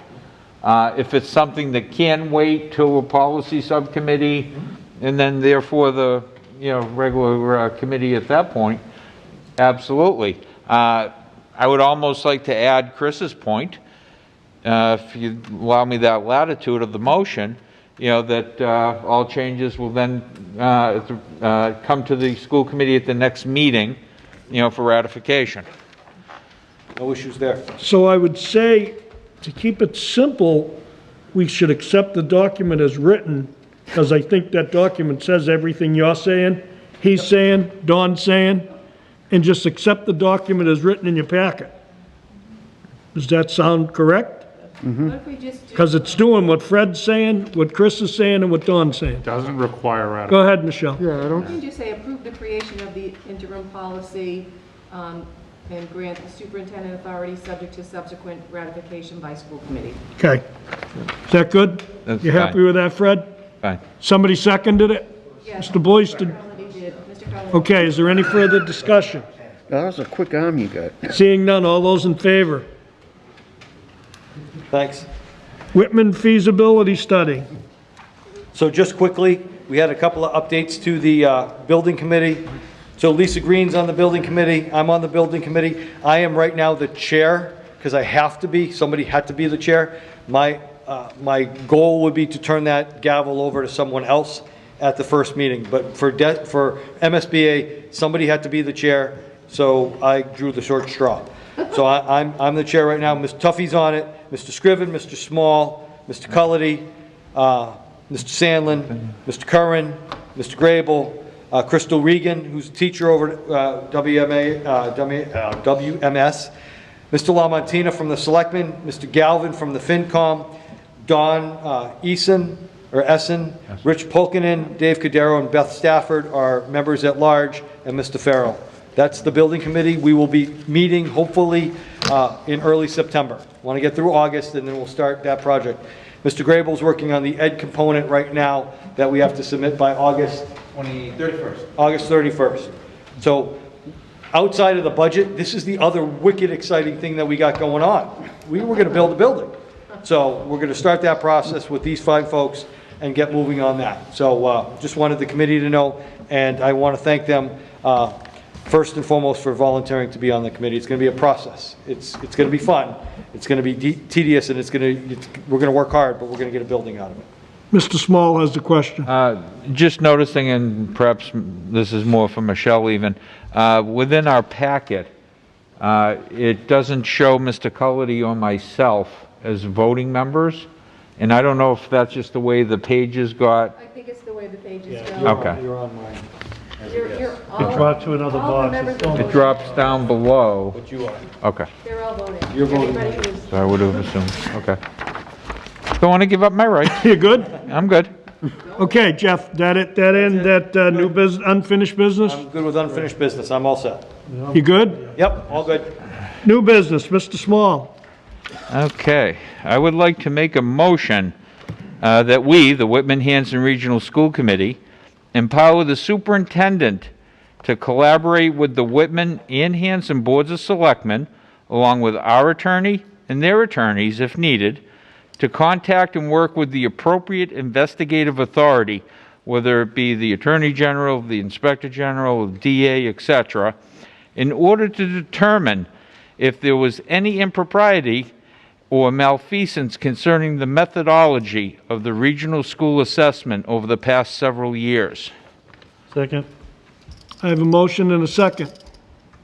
Discussion. Dawn? Over the past several years, is there a time period? Just maybe 2013 forward. I mean, I think, legally you keep records for 7 years. So I think that would probably be a, good barometer, so to speak. Okay. And what I'm hoping to accomplish here is we would have a third party that would be looking into the assessment situation, and we can finally be able to get a unbiased assessment of what had occurred, be able to decide where we go from there, and close the door and move forward. going, Dawn. Chair, Communities. no, have, the motion mentions Board of Selectmen in both towns? I'm trying to remember. Correct, correct. Have they been contacted No. in regards to this? Okay, No one's been contacted yet. fair enough. There's been a lot of chit-chat, discussion. Mr. Jones? Yeah. Who is the third party? You hiring somebody to do this? No, I'm talking about our superintendent. Third party, someone look at it, Well, third party and a state investigative. call the state and have them investigate? Yeah. Chris? So I'll piggyback on Mike's point. I mean, I think if we wanted to have something looked at, perhaps we should hire a third party, maybe a law firm or something that has nothing to do with this to look into it. I mean, some of the folks that you just rattled off would probably be within the scope of that inquiry, right? Whether it's boards of selectmen, other folks. So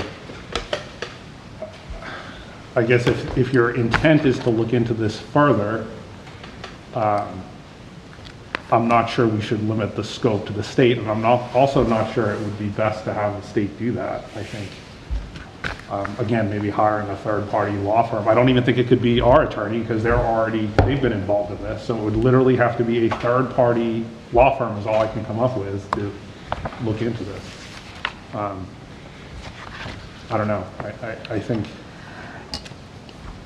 it requires some additional thought. I think maybe it should read, excuse me one second, David. I think maybe it should read, thinking about this, looking at it, and I'm no attorney. Mr. Small's motion maybe should read, he would like to motion that the Whitman-Hanson Regional School District and the Whitman and Hanson Board of Selectmen turn over any documents to any investigative authority that might be looking into this, rather than empowering the superintendent. I mean, any Freedom of Information Act is going to get any of the documents that we might have here as a district, or that the towns might have as towns, whether it be former meetings, meetings that have been recorded, to investigate, to try to keep it third party. Just thinking of it, I saw this earlier, and I'm just. I don't know, I'm no attorney. I feel that if it goes, and I consider our superintendent to be an unbiased third party, because whatever happened before the current administration. So I would look at it as if he was a point person to work with the boards of selectmen of the two towns who have an interest in seeing this investigation through, or at least that's the chitter chatter, then that would David's next. that would be the way to accomplish it, along with our attorney, as well as, and our attorney represents the school committee. Mhm. That's whose interest he's going to protect, as well as the town's attorneys. Mhm. And they may come back to us and say, you're probably better off to hire a third-party law firm and go from there. David?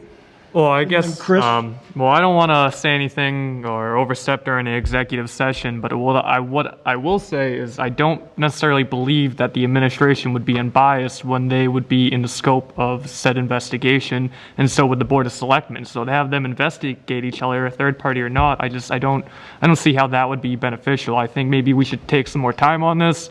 Maybe we should have a separate meeting where we can kind of focus on this more, get some documentation together and kind of look into this more. I don't feel ready to make a decision like that, and I just think it should be looked into more, and we should have more discussion regarding it and what approach we can take. And I think maybe as a committee, we should make a formal vote for an investigation or whatnot before we decide who's investigating what, how's that happening, and whatnot. Mm-hmm. But yeah. Chris? Yeah, I guess I would have similar concerns, because I'd ask, what's the ultimate objective of this, right? Closure. Right. I don't think you're necessarily gonna get closure from our constituents, really, what we're talking about. If, like Chris was saying, some of these same people that, are in question are involved in the investigation. But they're not doing the investigation. It's them coupled with their attorney that would be turning whatever documents that they have over to the appropriate authority. I'm not an attorney. I'm not sure whose scope this falls under. I've heard Inspector General, I've heard Attorney General, I've heard District Attorney, I've heard all three, okay? Maybe the proper scope is an outside law firm, to do it. But what I'm saying is, I think that with the two boards of selectmen, with our superintendent acting quote-unquote as a point person to say, okay, this is what we want. Now we have our school committee attorney who represents our interest. They'll have their town attorneys, and they'll figure out who is the appropriate party. They'll turn the information over. They will start an investigation, and then they may request more documents, more documentation, etc. Are we sure they will start an investigation, Fred? We're not positive. Right. We're not positive. Right. I can't speak for them. I don't even know which proper authority it is. But I feel that we need to do something. Wait a minute, Dave.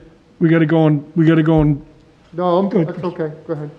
are you done? I'd prefer it to go in order, rather than have us shouting back and forth, so. Okay. Yeah, I'm done, thank you. Hillary, and then Mike, and then David.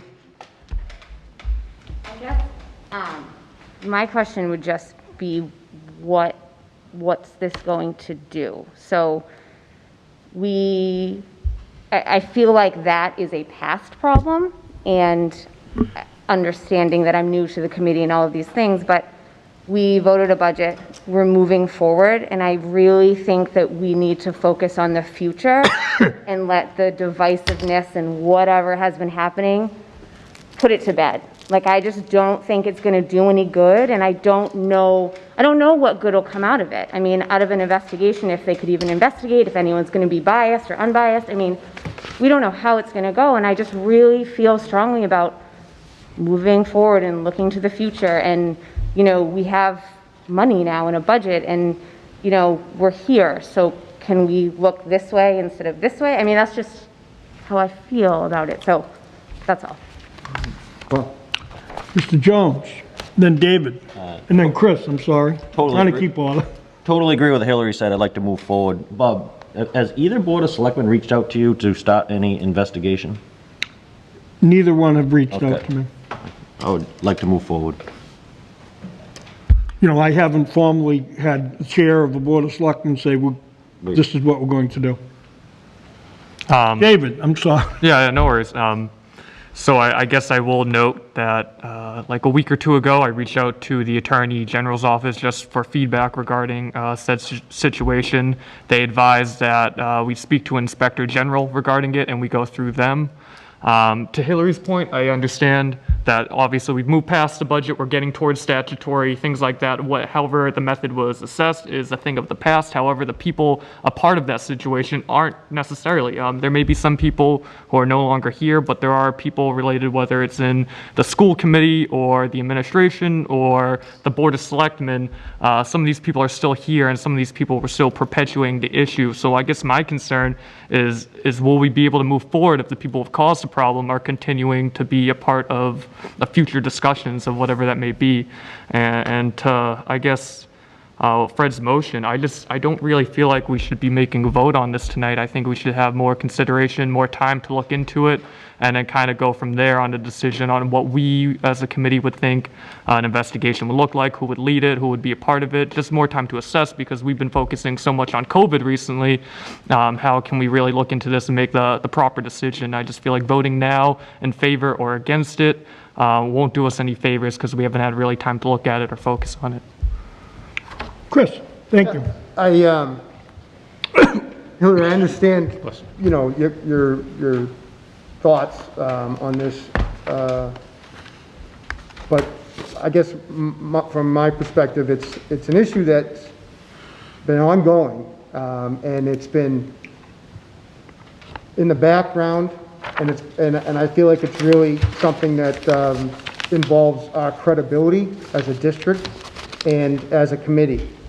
And this issue, people have been aware of it. I've had selectmen from both towns talk to me directly about it, in terms of the need for accountability.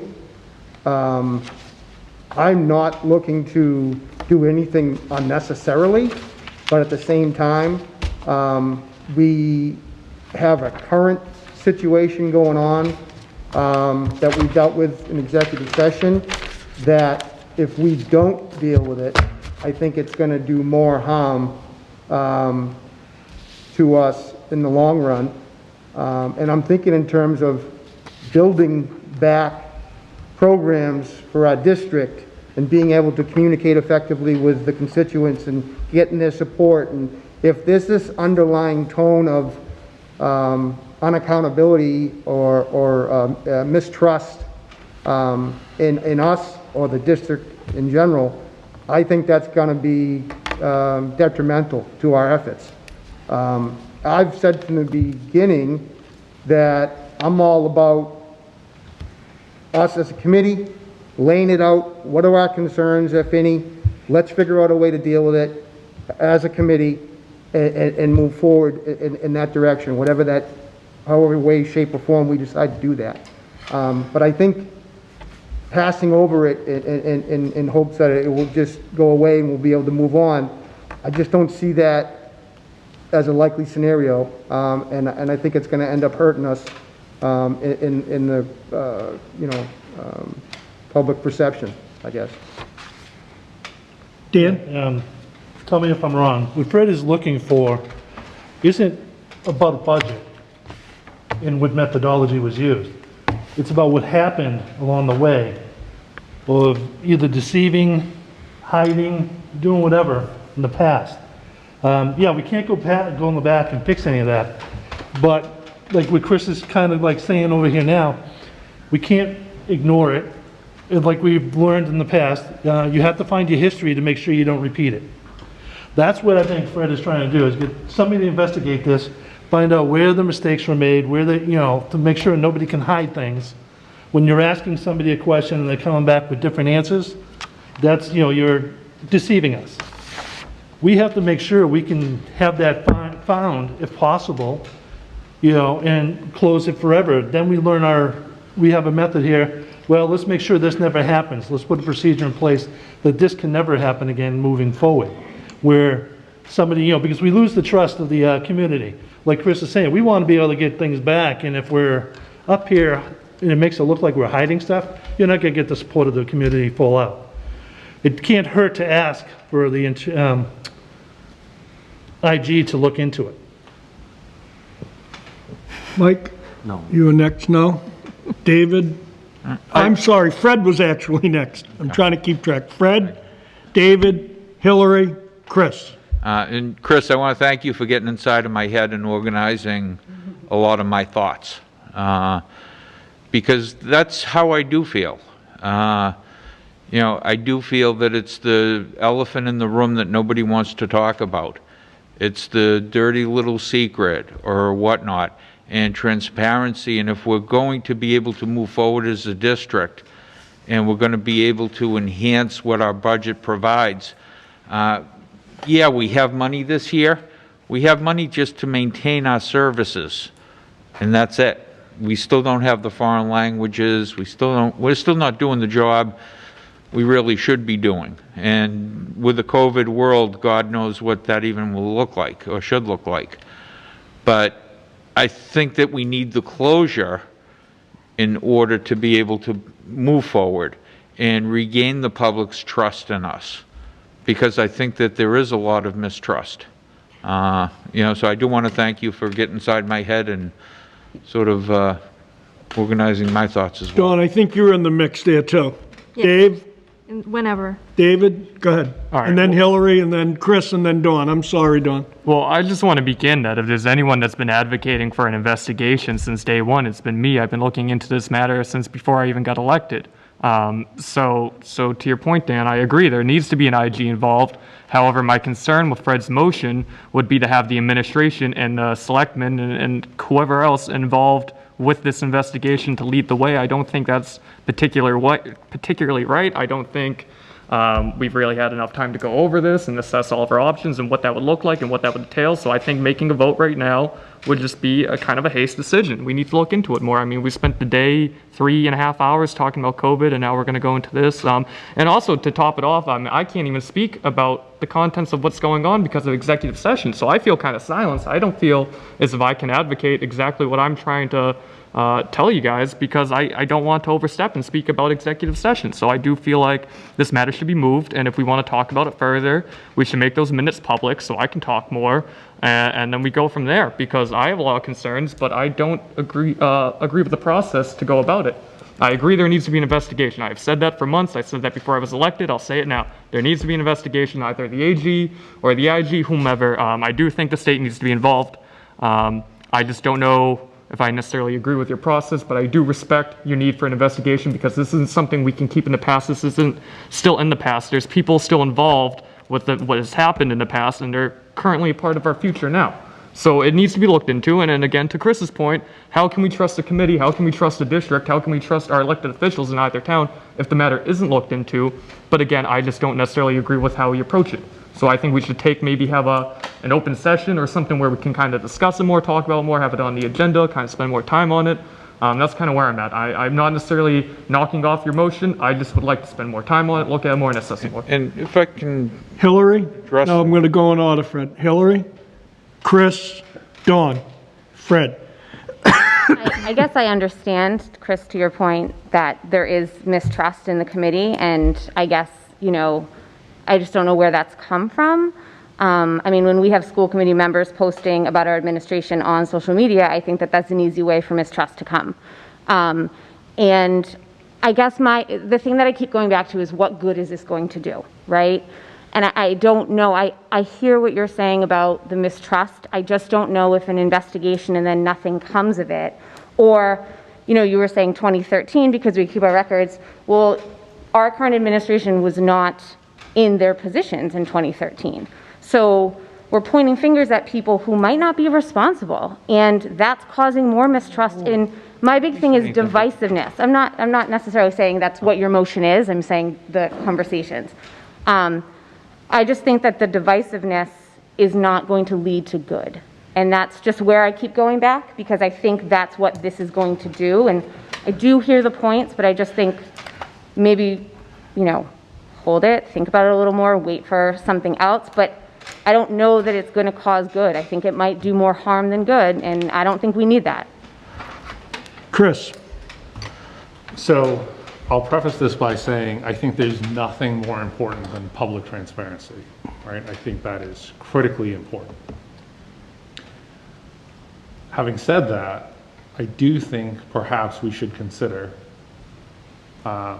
because there are some legal things that have already transpired that we absolutely need to take into account, that perhaps it may make sense to have an executive session and include perhaps the boards of selectmen, so that we can all talk about this once and for all, with the restated concept that the public needs to know where we land. But I think it's important to just get it all out. I think there are some things that have already transpired that I'm not sure we can necessarily do that publicly easily. So I'm almost wondering if there's a way for us, because again, I've heard a piece of, this selectman thinks this or this selectman thinks this. I don't know if they're speaking or representing the boards. And I think that's really important in this process. We've said we need to make determinations as a committee. I think the various boards need to make determinations as a committee, and it shouldn't just be one person speaking on behalf of a particular board. So I don't know how we maneuver forward, but there may be an opportunity to just get everyone together and just talk through it. with the understanding that when we're done, we owe it to the public to be transparent. I don't know how to have this conversation and get everything out on the table publicly without there being legal ramifications, which I think is our obligation to understand. And I also think at the end of the day, if we're going to conduct a third-party investigation, let's say we go to the Investigator General, what is it, IG? Inspector General. And they say no. So are we stopping? Because if we're going to continue, now we're going to use taxpayer dollars to do this. So I would think that we should probably have consistency between the school committee and both board selectmen. If we're going to spend taxpayer dollars to do this, we probably should think through how we're going to do it. So again, I don't know if there's a way to get there, but it may be worth doing some outreach. And if there's a way to do this without violating our legal obligations publicly, great. I don't know if we can do that, in which case I would suggest maybe we all come together for an executive session, hammer it out, and then share with the public where we landed. My 2 cents. Don, then Fred. Sure. So along the lines of wanting to move forward, of course I do. I also want transparency, as Mr. Howard said. And I asked the timeline to Fred because I think in order to move forward, you need to know where we've been. And the real story is starting back, and it may sound strange, but going back to 1984. And that's when a group of Massachusetts citizens began the push for the Education Reform Act. I'll give you a really quick story, but we signed our regional agreement in 1991, and the Education Reform Act from 1984 transitioned and became law in 1993. There is documentation that there were 14 towns. Whitman-Hanson had residents and students who were part of that charge in the 80s. It rolled over. There was another 2 families. Whitman-Hanson was part of this Education Reform Act. So the transparency part that I want explained is that when last year and the year before, and this is not to our administration, but to the towns, we never knew. We never knew about this, but yet somewhere along the lines, these 2 towns had families, were a part of this landmark legislation in 1993. And then in 2007, this memo. We also have in our district policy online is the budget and the apportionment of expenses. At some point, this school committee approved a policy that included the statutory method. It is online. So I'm not saying that it's maybe anyone on this committee or not, but this was here at some point. So this is information that I have learned and I have questions about. So I hope that we can, as Hillary said, move forward with the district, but at the same time, solve these questions, answer these questions. Fred. And I'll just give a little brief synopsis. We had a regional agreement committee. You sat on it with myself and Chair Hayes back in 2017. You have Mac Reed, I believe it was, from Mars, who was, we hired them to redo our regional agreement because we were told as a committee it needed to be cleaned up, and we're supposed to be doing that every 5 years.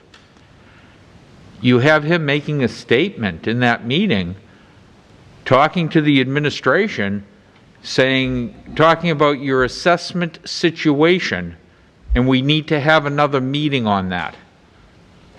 Okay, and then magically, the assessment, the apportionment of costs has changed in the agreement. I never picked up on it. Chair Hayes never picked up. You never picked up. I think Bob Trotter was Bob on that committee. Bob was on, yeah. I'm trying to remember. I'm not positive. You had Hanson selectmen, you had Whitman selectmen, you had FinCom members. Nobody picked up on it. Okay, and now knowing what we know now about the statutory method, because I don't think it was ever a word in our vocabulary back then, and you look at these meetings and you really start scratching your head. But we're not the only ones that are looking at these meetings. The public is looking at these meetings and saying, what the heck is going on? And that's why we need to get to the root of everything, find out what happened, make sure it never happens again, be able to close the door so that we can do what's best for kids, because that's what we're here for. I think that this accomplishes it. And the superintendent, the reason why I named him is simply because he's the one that can contact the attorney, get the attorney in with the town of Whitman, town of Hanson, and their attorneys, because it'll be the attorneys that will assemble everything. All right, to David's point, they won't be doing the investigation. The investigation will be done by a completely separate party. Should we do it with, and just hire a law firm? I'd rather see us try this first and not have to spend the money. If that's a legal resource that's available to us that won't cost us, at the same time. And that's what runs through my head. But I have no doubt in my mind, once it gets turned over to a state authority, and that's the ultimate goal of what this motion is, then they're the ones that are doing the investigation. And they're going to uncover, if there's something to uncover, they're the ones that are doing it. It doesn't matter that we're involving selectmen, etc. We're using that as a channel, okay? We owe it to our partners to be involved, all right? But then we turn everything over, and it goes to a state investigative agency. They're the ones that will look into everything. That's pretty much what I got to say. Well, I think, Fred, you answered. Go ahead, Chris. I'm sorry. Yeah, I just think it's a pretty complicated issue. And this, your motion came up last minute, and now here we are discussing it. But I think we owe it to each other, the committee owes it, we owe it to ourselves to give this some real solid, thought in how we're going to proceed, because it's a pretty delicate situation. So I would, recommend that we hold off. I like Chris's idea, regarding executive session, bringing in both Whitman and Hanson boards of selectmen, lay it all out there and see what we want to do as a community. And I don't, I just think we're rushing into something without really thinking it through and all the ramifications and possibilities. Under the open meeting laws, this is the way we need to proceed, though. I don't think so at all. I disagree wholeheartedly. I think I think that's a perfectly legitimate avenue. Yeah. Well, you can motion to table my motion as opposed to voting on it, I guess, but. Yeah, I just don't think it's our only option, Fred, that's what I'm saying. I don't think it's the best option at this point. Okay, we can agree to disagree. Yeah. And you, like I said, if you wanted a motion to table it, I don't know if motion to table it. Fred, a statement you just made kind of summed up the whole situation. You said that Mac Reed was at a meeting and he mentioned to you, me, Bob Trotter, everybody at that meeting, finance committee members, selectmen who were on the committee, lawyers who voted it every year, and no one knew or ever heard of statutory. I think you answered the whole question. Who covered up something they didn't know about? When Mac Reed said that I have to talk to you about your situation, to the prior administration, okay, that's what occurred if you watch the meetings. Okay, so that's what he said to the prior administration, and then the language was changed right thereafter. Okay, but I'm saying as far as the rest of us. Right, the rest of us, it went right over our heads. Okay. Well, so Bob, can I ask a question? Go ahead, Chris. So through you to Fred. Go ahead. What recourse, what actions can the Inspector General take against the district or the town? I have no idea. I don't believe any. Are you certain? Not sure. So again, the way, and forgive me because I'm going to bring some bias here. The way I was always taught was when you're dealing with regulators and authorities, it's always better to get your own house in order and figure out and clean it up than to ask the state to come in and do it for you. Yeah. Because when you do that, sometimes you're subject to penalties, fines, etc. So there's one thing to say, hey, we should look into things and fix it. Wholeheartedly agree. It's another thing to say, hey, we're going to bring the state in, and I don't know, can they levy some fine against the district? Because how is that going to help our kids? It's not. I would like to, I'd like to know that. I'd like to know that with some degree of certainty before we just, again, bring something upon ourselves that, to Chris's point, is maybe a little premature and not well thought out. Again, I'm not against looking into things, and I'm not against being transparent. I am against doing something really fast just to do something and it not being the right thing. Good, Fred. you know, and I can see your point, but I disagree. I think that we need to move forward. I can't see them leveling anything against us for asking them to help us find if there was an issue. Well, I've had experience directly to the contrary of that in another line of work.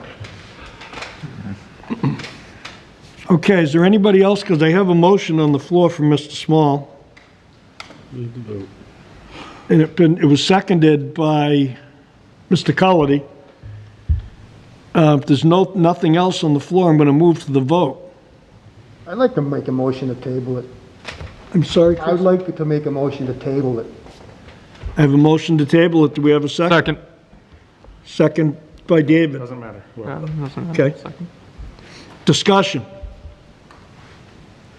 I think we already had it. I think it's, we should just give it some more thought. We owe it to ourselves and you know, all the parties involved to give it some more thought. Okay. Anyone else? Nothing else? All those in favor of the motion on the floor to table it?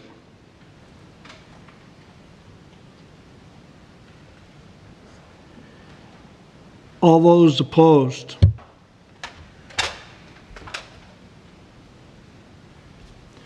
Okay, the motion carries. This is tabled until further date at another meeting. We will bring it up. Thank you. Okay. Executive session. The chair declares the public body will convene an executive session to review and approve executive session minutes. A public body may convene an executive session under the original purpose for the executive session, or it may convene an executive session pursuant to general laws, small c, 30, large A, 20, small a, 7, to comply with or act under the authority of any general law or special law or federal grant and aid requirements. Purpose number 7, citing open meeting law, general law, small c, 30A, 22, small f, small g. The chair stated the only vote taken coming out of executive session will be to adjourn. I make a motion, and it has to be roll call to go into executive session to review and approve executive session minute. So moved. Go into executive session? Hillary? Roll call vote, yes or no? Yes.